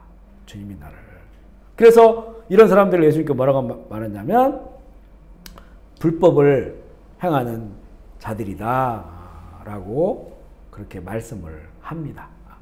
주님이 모르는 사람들이에요. 자기 행위를 하고 있는 것이고 아니면 말만 하고 있는 것이고, 이렇게 이런 그 양극이 지금 우리 이 신앙생활 안에 많다는 것이죠. 아멘이십니까? 2부 할게요. 2부에는 주제가 가장 고통스러운 부르심, 자기를 부인하라. 앞에는 행복한 부르심이죠. 나를 따르라. 두 번째는 좀 더 깊이 나아갑니다. 가장 고통스러운 부르심, 자기를 부인하라. 요한복음 3장 16절 누구나 잘 알죠? 거기 한번 읽어볼까요? 시작. 하나님이 세상을 이처럼 사랑하사 독생자를 주셨으니 이는 그를 믿는 자마다 멸망하지 않고 영생을 얻게 하려 하십니다. 아멘이시죠? 여기서 선포된 복음, 이건 우리는 여기에서는 믿기만 하면 되죠. 믿기만. 요한복음 3장 16장이 이제 아주 우리 예수님의 복음을 증거할 때 정말 가장 많이 쓰임받는 것이기도 하죠. 어떤 그 미식축구 선수는 눈 밑에다가 이렇게 존 삼성 딱 해놓고 또 많죠. 뭐 피켓도 그렇고 다 하나님 당신 사랑하십니다. 그 예수님 믿으면 멸망치 않고 구원 받습니다. 이렇게 이제 해주는데, 그런데 이제 제자들은 그렇게 해서 이제 믿음 안에 들어왔단 말이에요. 제자들은 그 밑에 말씀이죠. 누가복음 9장 23절 말씀. 이걸 동일한 선상에서 보인다는 거예요. 시작. 또 우리에게 이르시되 아무든지 나를 따라오려거든 나다 제 십자가를 지고 나를 따라오라. 아멘이시죠. 그래서 이 요한복음 3장 16절과 누가복음 9장 23절이 합쳐져야 됩니다. 진정한 우리가 제자의 길을 가려면 지금 하나님 세상을 일처럼 사랑하사도 누구든지 이거는 제한이나 자격 조건이 없어요. 누구든지 하나님의 사랑을 받을 수 있고 믿음으로 멸망치 않고 구원받을 수 있습니다. 그리고 제자가 되는 것도 마찬가지죠. 아무든지 나를 따라오려거든요. 그러니까 누구든지 주님의 제자가 될 수 있어요. 그런데 누구든지인데 여기에서는 자기를 부인하고 날마다 제 십자가를 지고 나를 따라야 된다라고 하는 그런 그 말씀이 있는 거죠. 누구든지 할 수 있는 일이지만 그러나 정말 누구나 할 수 있는 일은 아니다. 왜냐하면 주님의 이 제자의 길은 자기 부인과 자기 십자가를 지고 주님을 따라가야 되는 그런 그 좁은 길이기 때문임을 여기서 강조하고 있어요. 그래서 자기를 부인하는 것, 나를 부인하는 것, 또 내 십자가를 지는 것, 주님을 따르는 것, 이 장면을 참 제자의 길로 보여주고 있습니다. 그러니까 8번째죠. 열린 초대예요. 부르심에는 자격을 따지질 않아요. 아무든지 나를 따라 오려거든 이라고 하죠. 예수님은 당시 이 어떤 민족의 매국노, 가장 큰 매국노라고 하는 세리, 그러니까 세금 징수원들, 그러니까 삭개오는 그 세리의 장이었죠. 세리장, 지역의 세리장이니까 얼마나 욕을 많이 얻어먹었겠어요. 그리고 이제는 마태도 세리였습니다. 그리고 마태의 친구들도 세리들이니까 당시에 가장 죄인이라고, 민족을 팔아먹는 자들, 우리나라 말하면 친일파하면 지금도 사람들 별로 안 좋아요. 오랜 시간이 지났는데도. 근데 지금 그때는 과거가 아니고 현장에서 지금 로마의 통치 안에 있는 현장에서 매국노야. 이것도 유대 사회에서, 이스라엘이라고 나라 사회에서 얼마나 그러면 사람들이 싫어하고 미워하는, 정말 상종도 하기 싫어하는 그런 사람인데, 예수님은 마태를 제자로 부르셨어요. 아무든지 나를 따라오려거든. 그렇죠. 근데 예수님이 이 마태를 부르셨는데 그가 일어나서 주님을 따라요. 마태복음 9장 9절 볼게요. 시작. 예수께서 그곳을 떠나 지나가시다가 마태라는 사람이 세관에 앉아 있는 것을 보시고 예수의 나를 따르라 하시니 일어나 따라. 일어나 따랐다고 한 것은 다시는 돌아가지 않은 거죠. 다시는 자기 사무실로 들어가지 않았어요. 주님을 따랐다고 한 건 모든 걸 다 포기하고 자기를 부인한 거예요. 자기를 부인하고 그리고 이제 이 자기 십자가를 지고 주님을 따르고 마태복음을 기록한 사도 마태가 된 것이죠. 그래서 이 제자의 길은 믿음 안에 들어와서 제자의 길 갈 때는 자기 부인, 자기 십자가를 지는 것, 주님을 따르는 것, 이 길 이어야 됨을 보여줘요. 그래 처음에는 그 부르심 행복한 부르심이었어요. 왜냐하면 이제 구세주를 만났으니까, 영생의 길을 내가 정답을 찾았으니까. 근데 주님을 따르고자 하니까 이제는 이런 그 가장 고통스러운 부르심이다라고 우리 이 책은 표현을 하고 있고요. 9번째 보면 열정적 추구인데, 이 제자의 길은 불같은 사랑으로 주님을 따라야 된다는 거예요. 사랑하는 사람의 마음을 얻기 위해서라면 못할 것이 없지만 주님을 죽도록 쫓아다녔던 기억은 별로 없다. 이 저자가 그렇게 기록을 한 겁니다. 자기가 연애하는 시절에 정말 그 여인의 사랑을 얻기 위해서는 못할 것도 없다는 거죠. 모든 걸 다 포기해서라도 내 사랑하는 것을 얻고자 하는 걸 마음에 있었다는 거예요. 근데 신앙생활을 쭉 하면서 또 사역을 하면서 지나왔더니 보니까 정말 주님을 그렇게 죽도록 쫓아다녔던 기억은 별로 없었다는 거예요. 그러니까 나는 자신은 팬이었고 참 제자가 아니었다, 이렇게 말하면서 그 밑에 있는 마태복음 13장 44절 읽어볼게요. 시작. 천국은 마치 밭에 감추인 부어와 같으니 사람이 이를 발견한 후 돌아가서 자기 소유를 다 팔아 그 맛을 사는 거야. 이 사람이 그 밭에 감추어져 있는 부화를 본 다음에 한 행동은 뭐냐면 자기의 소유를 다 팔았다는 거예요. 그러면 그 밭에 감추어진 부화가 내가 가지고 있는 소유보다 훨씬 더 값지다고 하는 것을 그렇게 느꼈기 때문에, 그렇게 보았기 때문에 자기의 모든 소유를 다 팔아서 그 밭을 샀다는 거잖아요.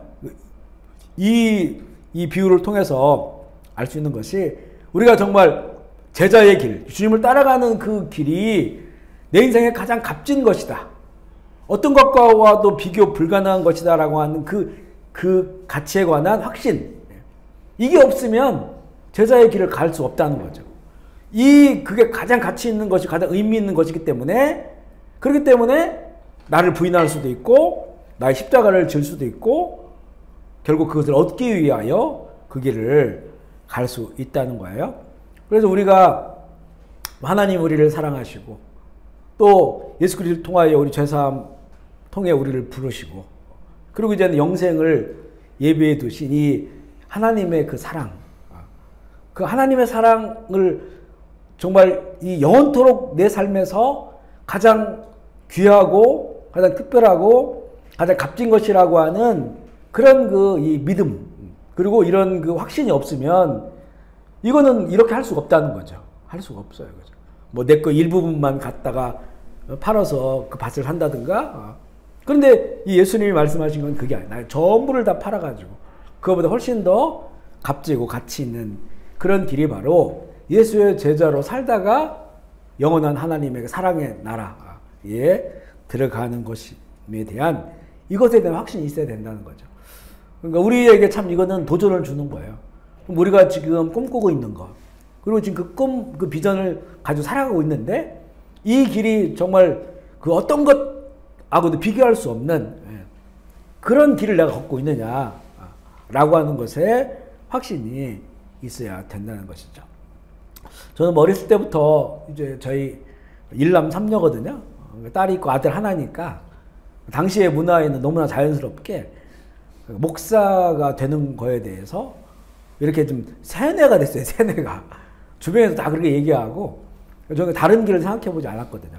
그래서 목사가 됐단 말이에요. 아니, 이 신학교를 들어갔단 말이에요. 신학교 들어가서 이제는 방황하는 시간도 있었어요. 결국 그때는 이 가치관의 문제였었거든요. 가치관. 그때 이제 신학교 들어가서 신학이라 학문을 배우면서 또한 당시에 이제 우리나라의 정치적인 어떤 상황들, 또 민주화의 어떤 열망들, 그런 것들과 신학 안에서도 해방신학이나 민중신학이라고 하는 인본적인 그런 신학의 흐름이 그때 굉장히 강했었어요. 저희도 이제 그런 공부를 했었고, 그러면서 이제 그 어떤 그 예수님을 따라간다고 하는 것, 신앙적 삶을, 목사의 삶을 살아간다고 하는 것에 대한 그 그림이, 이 가치관이죠. 인생의 그림이 가치관인데, 이게 이제 어떻게 그려졌냐면 상당히 자유주의적인 신학의 틀에서 그렇게 그려졌던 거예요. 그러고 나서 그 길을 이제는 추구하며 갔는데, 그건 하나도 되질 않았어요. 하나도 되지 않고, 그 모든 그 길이 다 막혀버린 게, 막힌 게 아니라, 그거는 이루어질 수 없는 길이었었어요. 왜냐하면 하나님이 성경을 통해서 보여주신 그런 가치가 아니었기 때문에. 헛된 가치에다가 바리새파들이 그렇게 애를 쓴 것처럼 헛된 가치에다가 시간과 정열과 모든 걸 쏟아 부으려고 했다고 하는 거죠. 근데 정말 이제는 그 이후에 회심하는 그런 사건을 통해서 이 성경을 믿게 되고, 그 성경에 그 주님을 이렇게 받아들이고 주님을 만나게 되면서는 정말 그때 꿈꿨던 거하고는요, 이 가치가 달라요. 비교할 수 없는, 그러니까 다 올인할 수 있는 그것이 이 성경에 담겨져 있었고, 예수님은 이미 그 길을 선포했고 그 길을 이루셨고 그 길을 우리에게 사명으로 주신 거예요. 그러니까 결국 저는 이제 어떤 목회자, 목사가 된다고 하는 것은 뭐 자연스럽게 이루어진 것이지만 그 길을 가야 되는 그 목표, 그 삶의 가치, 이거는 결국 회심하면서 그걸 보게 됐어요.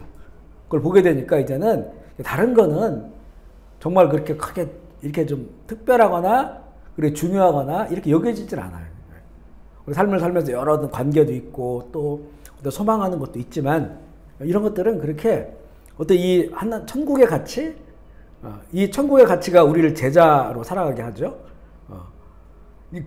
이것보다 더 귀하고 중요한 것은 없게 됐다고 마음과 깨달아지고 그렇게 느껴지고, 그러니까 이제 아마 이런 일들을 감당할 수 있는 그런 길을 걷고 있지 않는가 하는 생각이 들어요. 정말 이 예화가요, 정말 맞는 말씀이에요. 그 감추어진 이 말씀의 성경에 그 값진 그 보석 같은 것을 본다면 우리가 다 올인할 수가 있어요. 올인할 수.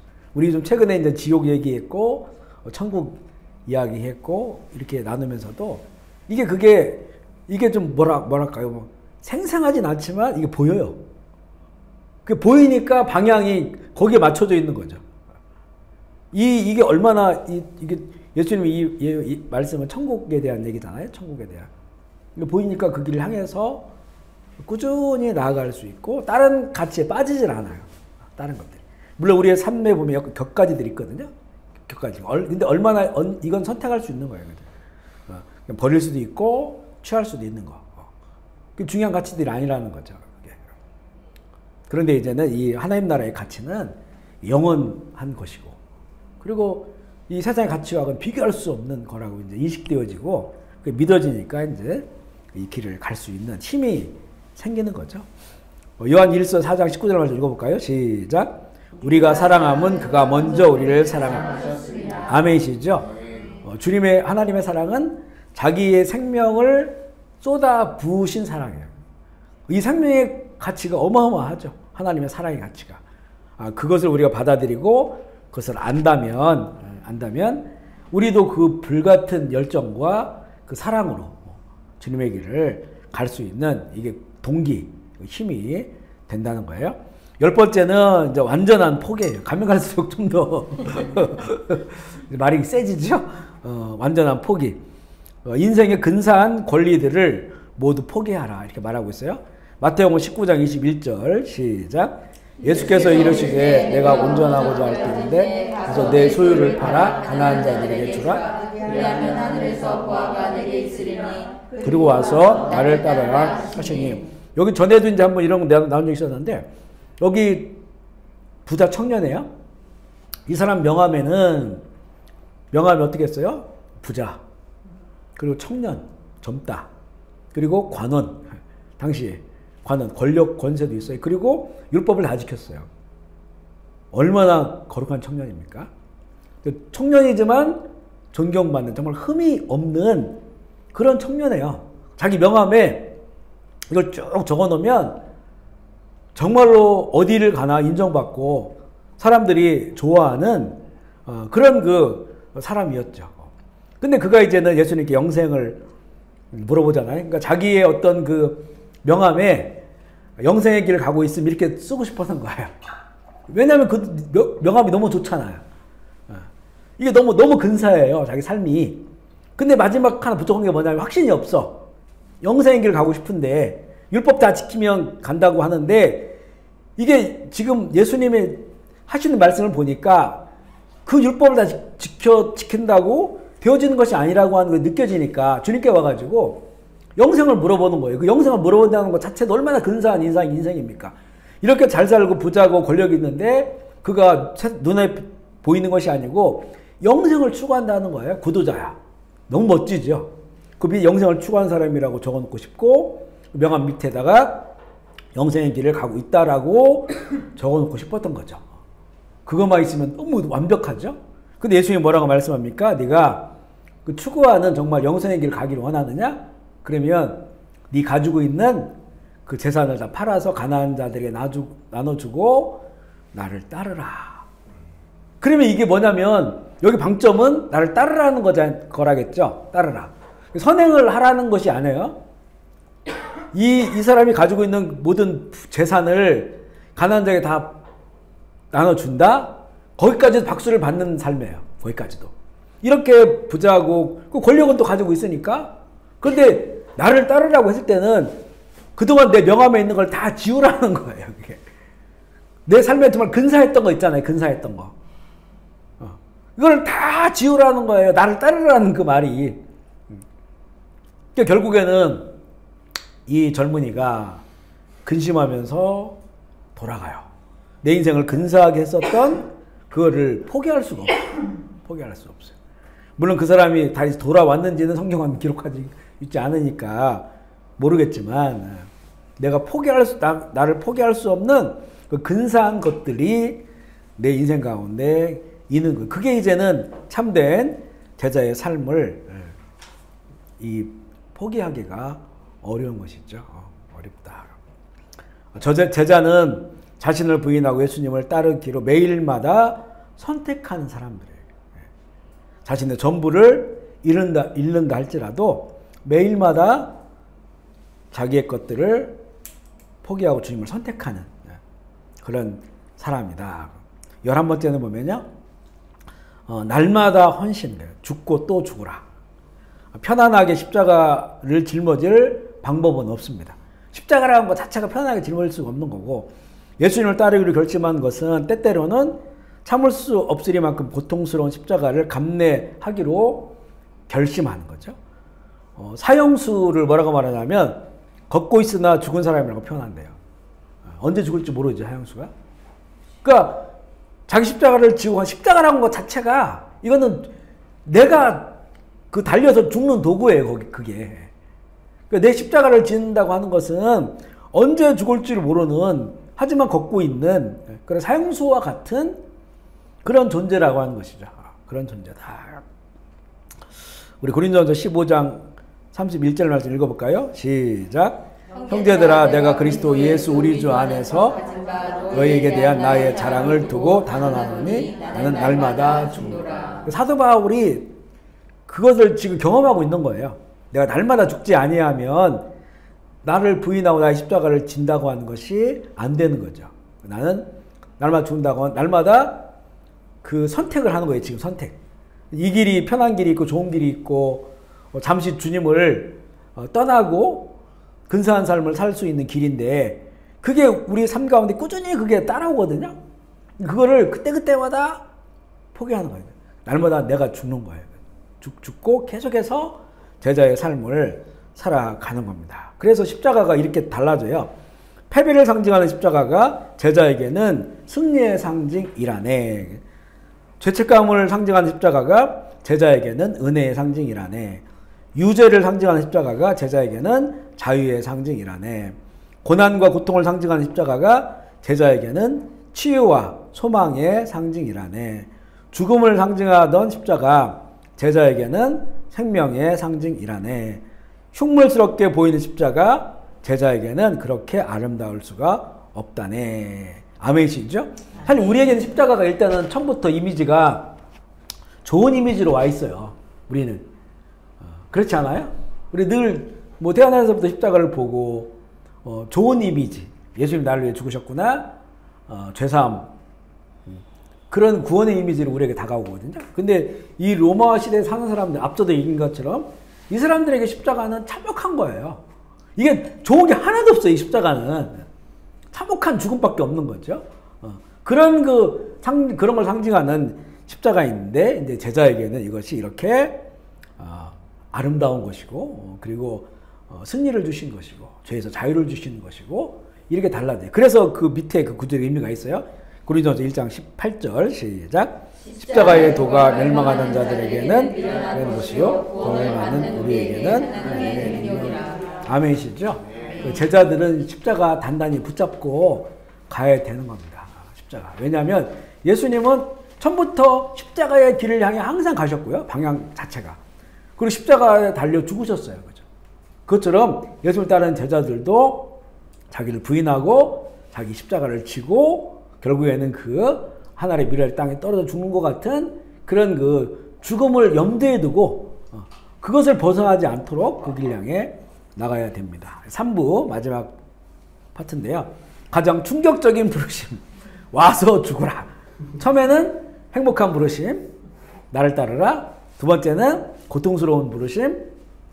자기를 부인해라. 세 번째는 충격적인 부르심. 와서 죽으라. 12번. 나는 어디든지 간다. 예수님이 지시하면 어디든지 따라. 여기에 좀 초점이 뭐냐면요.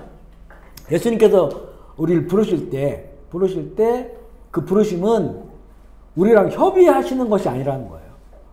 명령이라는 명령. 여기 지시라고 했죠. 예수님이 지시하시면.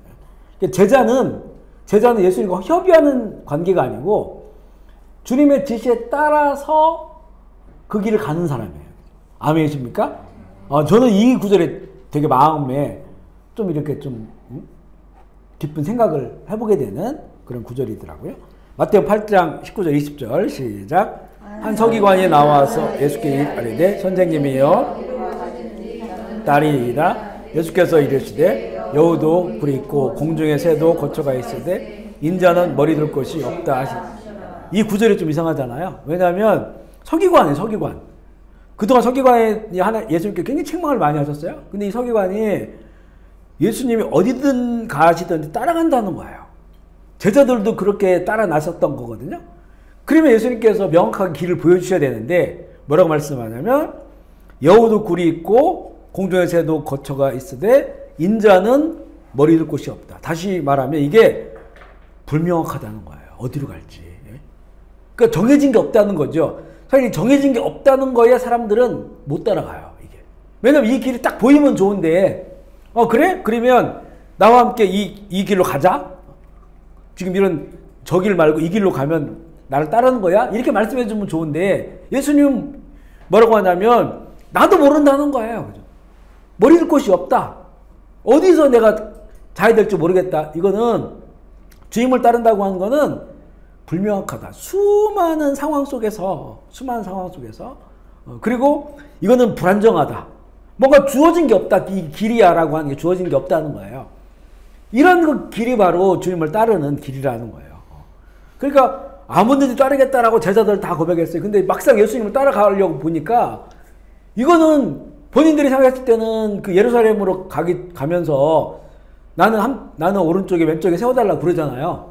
그러니까 예수님을 따라간다고 하면서 그들이 꿈꿨던 것은 뭐냐면 예루살렘에 들어가면 예수님 영광을 받으시고 그 영광을 받으시면 우리는 큰 권세를 가지겠다. 그 업으로 살다가 야 너무 좋아. 그러니까 우리는 예수님과 더 가까이 있어. 베드로와 안드레, 야고보, 요한 늘 가까이 있었으니까 우리를 거기에 세워주세요. 우리 형제를 이렇게 얘기를 한 거예요. 근데 예수님 막상 따라가 보니까 완전히 그 길이 아니었었어요. 예수님 정말 예수님 어디서 좋으셨다 이런 것도 없잖아요. 노숙하시면서 그러면서 예루살렘 갔더니 처음에는 좋아했는데 일반 서민들은 나와서 호산나 했는데 거기 권력을 가진 사람들은 다 예수님을 죽이려고 하는 거예요. 예? 죽이려고, 그것도 십자가에 죽이려고 하는 거예요. 잘못 따라갔다가는 이거는 자기들 죽은 목숨이거든. 사람들이 막 고발하고 막 이러는 거예요. 예수 함께한 사람이라고. 그러니 결국은 다 포기하고 했죠. 주님을 떠나버린 거예요. 그죠? 그래서 예수님의 이 길은 머리 둘 곳이 없는 거예요. 머리 둘 곳이 없는 그런 세상으로 봤을 때는 불확실하고 불안정한 그런 길을 가는 거다라고 하는 거죠. 우리 선교사님들 그렇고 이런 목사님들도 보면요 그런 얘기 많이 들어요. 내가 정말 주님이 뭐 개척하시라고 해가지고 어디 막 오지 힘든데 개척했더니 아니면 주님이 가라 해가지고 어디 선교지 갔더니 너무너무 힘들더라. 가면 뭔가 쫙 해놓으실 줄 아는 거야 이게. 그 교인들도 많이 오고 선교도 잘 되고 막 후원도 들어오고 이럴 줄 알았더니 갔더니 맨땅에 헤딩이 아무것도 없는 거예요. 그럼 주님 가라겠는데 왜 우리 이렇게 됐어요? 막 그것 때문에 하소연하고 막 이런 거 많거든요. 이게 사실 근데 주님의 길은 처음부터 그런 길이라고 말한 거예요. 이게 정해지지 않았다. 불확실하다. 불명확하다. 그렇지만 주님도 그런 길을 가셨으니까 믿음을 가지고 가라는 거예요. 그게. 우리는 그렇게 막 포기하고 희생하고 다 내려놓고 가면 거기서 엄청 뭐가 주님께서 뭔가 해주시고 준비가 다 돼 있고 잘 되고 이럴 줄 알았거든요. 근데 그게 진짜 이게 아니에요. 베드로 성령 받고 얼마나 충만하고 안진병이 일어났는데 두들겨 맞고 감옥 들어가고 사도 바울 마찬가지죠. 이거 완전히 그냥 이게 생각이 달라지는 거죠. 그런 길이다. 결국은 와서 죽으라고 부르시는 길이지 거기서 무슨 영광을 누리라고 부르시는 길이 아니다라는 거예요. 그래서 거기 보면 가로가 있어요. 가로. 나중에 집에 가서 예수님을 따르기 위해서 나는 뭐뭐뭐를 포기했다. 거기 쭉 나와요. 얘가 실제적인 그 고백들이 나오는데 어떤 사람은 난 주님을 따르기 위해서 뭐 50평짜리 아파트를 포기했다. 그리고 30평짜리 갔다. 뭐 이런 게 있어요. 이게 그냥 어떤 인간적인 것이 아니고 이제 하나님 나라 일을 하려고 하다 보니까 그리고 뭐 나는 주님을 따르기 위해서 뭐 기존에 사귀던 그 남자친구와 헤어졌다라든가 이런 것도 있어요. 그죠? 그러니까 이런 것들을 한번 이제 자기 삶 가운데 구체적으로 한번 정리해 봐도 좋을 것 같습니다. 어디든지는 삶의 방식이 주님의 방식으로 바뀌는 것을 말해요. 우리에게는 뭐 어디로 가라 어디든지 뭐 이런 경우도 있겠지만 대부분은 우리가 지금 살아가는 삶의 방식이 어디든지라고 하는 것은 앞서 말한 것처럼 예수님의 삶의 방식으로 우리를 바꿔나가는 그것을 말하는 겁니다. 근데 이게 의외로 잘 안 돼요. 잘 안 됩니다. 우리 언어가 주님의 언어로 바뀌어야 되고 성경의 언어로 바뀌어야 되는데 이런 것부터도 잘 안 되거든요. 우리의 마음의 감정의 상태도 주의 마음으로 바뀌어야 되는데 이거 잘 안 돼요. 이런 것도 다. 그런 영역들이 다 포함되어 있는 거예요. 어디든지라고 하는 것이 무슨 일이든지라고 하는 표현으로도 가능하죠. 그죠? 어디든지라고 하는 표현이 한번 해보면 나는 언제든지 행한다. 더 이상 변명이나 꿍물대지 않는다. 그러니까 주님께서 감동 주시고 깨닫게 하시고 말씀 주시면 그때부터 바꾼다는 거예요. 변명하지 않고. 마태복음 8장 21절 22절 시작. 제자 중에 또 한 사람이 이르되 주여 내가 먼저 가서 내 아버지를 장사하게 허락하옵소서. 예수께서 이르시되 죽은 자들은 그들의 죽은 자를 장사하게 하고 오는 날을 따르라. 그러니까 즉시 기쁘게 온전히라고 말씀하신. 이게 뭐 부모 이렇게 시체 장사 지내지 말고 따라라 이런 의미가 아니고 그런 의미가 아니고 우리에게 주신 말씀은 주님께서 무언가를 우리에게 감동을 주시고 깨닫게 하시잖아요. 그러면 즉시 기쁨으로 온전하게 그렇게 따라야 된다. 제자들이라면 그런 삶을, 그런 결단이 필요하다라고 하는 것이고요. 마태복음 4장 20절 시작. 그들이 곧 그들을 노래고 예수를 따르니라. 이게 베드로나 안드레를 불렀을 때 그런 거예요. 그들이 이제 곧 즉시라고 하는 거예요. 그물을 버려두고 예수를 따랐다. 근데 예수님이 여러 사람을 콜링했지만 그리고 못 따른 사람들 많아요. 많죠. 그래서 그렇게 변명은 꿈물대지 않고 즉시하라. 이게 조그만 것부터 우리 이런 것들을 적용할 볼 필요가 있어요. 우리 말씀을 듣거나 성경을 읽거나 하다 보면 깨닫는 마음이 나와요. 내가 좀 이러했구나 이런 것들. 그때부터 이거를 바꿔내는 거예요. 이게 한꺼번에 확 바뀌지 않더라도 이게 깨달아지면 마음에 새기고 동일한 것들이 나한테 왔을 때 이걸 자꾸 바꿔내는 거예요. 그리고 그게 내가 뿌리 박힌 거면 영적 전쟁을 해야 되는 거예요. 예수의 이름으로 선포하고 십자가에 못 박고 자꾸 바꿔내면 결국은 이게 바꿔져요. 이게 성령의 능력입니다. 이게 성령 말씀을 깨닫게 돼서 나에게 내가 그렇게 해야겠다라고 결단한 것들은 다 할 수가 있어요. 그걸 멈추거나 포기하거나 안 된다고 그래서 그런 거죠. 결국 믿음으로 하면 이게 다 바꿔집니다. 이게 제자들의 그런 삶이고요. 14번은 나는 무엇이든지 드린다. 전부 드리지 않으면 드리지 않는 것이다 라고 하는 표현.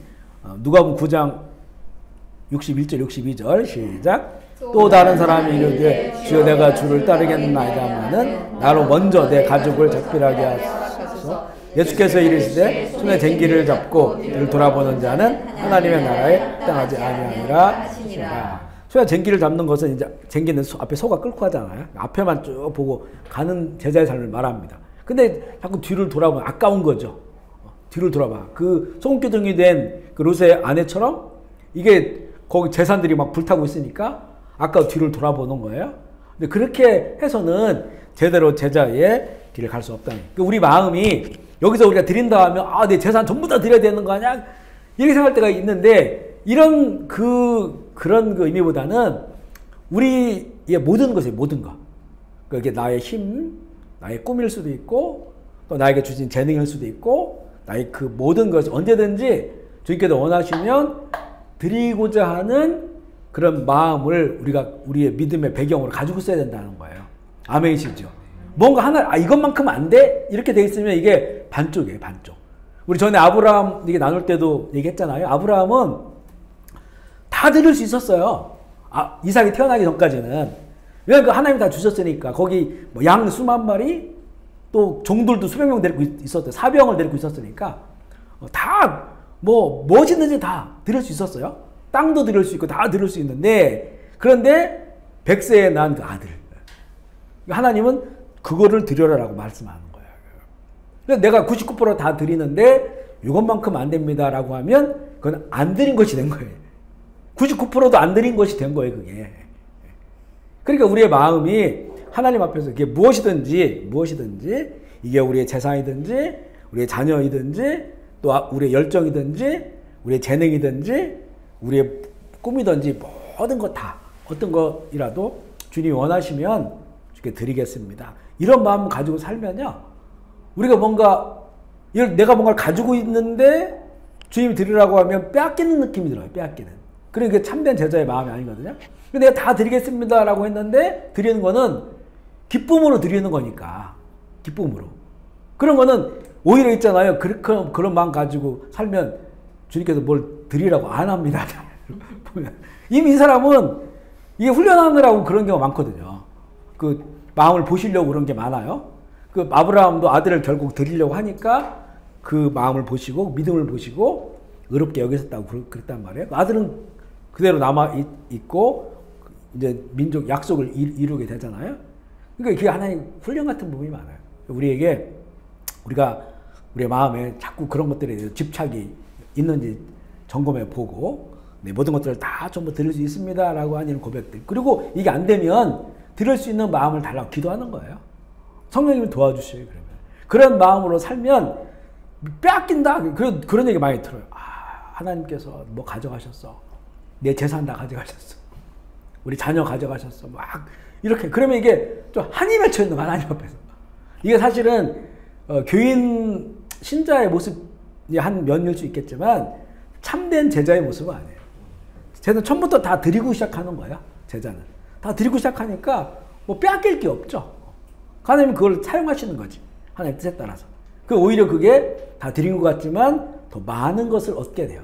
그래 그 나라와 그의 의를 위하여 의를 생각하면 그 모든 걸 더하시겠다고 하는 그 말씀이 이루어집니다. 우리 예수님이 뭐 하나님께서 뭐 우리 거 막 재산 좀 빼앗아 가시고 뭐 그걸 가지고 뭐 쓰시려고 절대 안 그렇거든요. 그게 참된 제자의 삶을 살아갈 수 있도록 그렇게 훈련하는 그런 과정들. 먼저 우리에게 이런 마음들을 고백들을 갖는 것이 중요하다.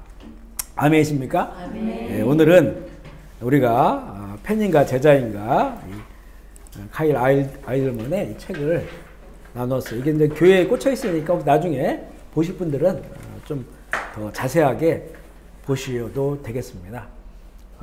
다음 주에는 한 주 쉬고요. 그 다음 주에 이어서 하겠고 오늘 말씀 생각하시면서 그렇다면 나는 정말 예수님을 팬으로 따라다녔던 건가 진정한 제자로 따르고 있었는가를 오늘 말씀을 통해서 한번 점검해 보기를 원하고 우리가 기도하는 것은 정말 주님께서 부르신 그런 참된 제자의 모습으로 그렇게 하나님 기뻐하시고 원하시는 그런 삶을 살기를 원합니다. 또 부족하다면 성령님께서 도와주셔서 좋은 제자로 연습하고 훈련하고 거기 끝까지 갈 수 있도록 주님 도와주세요. 그냥 우리 그런 기도의 제목으로 우리 죄 이름 부리고 통성으로 함께 기도하시겠습니다. 하나님 아버지 오늘 말씀 앞에 서보니 정말 참된 제자로 살아왔는지 또 예수님을 따르는 팬으로 살아왔는지 또 스스로를 돌아보게 됩니다. 하나님 아버지 정말 주님이 가신 길 주님의 제자들이 끝까지 간 그 길 우리도 함께 할 수 있도록 주님 도와주옵소서. 그러나 너무나 약하기도 하고 또 부족하기도 합니다. 어리석기도 합니다. 아버지의 성령님 도와주시옵소서. 그래서 이 땅 가운데에서는 참된 제자로 살아가고 또한 좋은 예수 그리스도의 제자들을 세우는 일에 쓰임받고 또 우리의 이런 삶을 통하여 하나님의 나라가 더욱더 확장되게 하시고 밭에 감추어져 있는 천국의 보화를 발견하고 그것을 얻기 위해 가는 그 나라를 꿈꾸며 살아가는 참된 제자들 되게 하여 주옵소서. 하나님 아버지 더욱더 변화되기를 원합니다. 말씀을 통하여 변화되기를 원하고 부족한 우리들 연습하고 또 훈련하고 또 결단하면서 주님 기뻐하시는 참 제자의 길을 가기를 원하오니 우리 주님 함께하여 주시고 인도하여 주시고 도와주시옵소서. 아멘. 오늘도 귀한 이 사업장 우리가 사용할 수 있도록 은혜 주셔서 감사합니다. 사업체 가운데 복을 주시옵소서. 평강의 은혜를 더하여 주옵소서. 일하는 모든 사람들이 행복하게 하여 주시고 많은 아름다운 열매 또 사업의 열매 복음의 열매 거두게 하여 주옵소서. 현장에 나와서 함께한 형제자매들 또 줌으로 함께한 형제자매들 유튜브로 함께할 모든 교우들 지금 기억하여 주시고 우리의 삶이 더욱더 하나님의 나라와 가까워지게 하시고 주의 나라를 누리는 그래서 주님 안에서 기쁨과 즐거움을 누리며 살아갈 수 있도록 주의 인도하여 주시옵소서. 악한 것들이 많습니다. 악에 빠지지 않도록 주님 도와주시고 시험에 넘어지지 않도록 주님 늘 보호하여 주시옵소서. 감사를 드리며 우리 구주 예수 그리스도의 이름으로 기도합니다.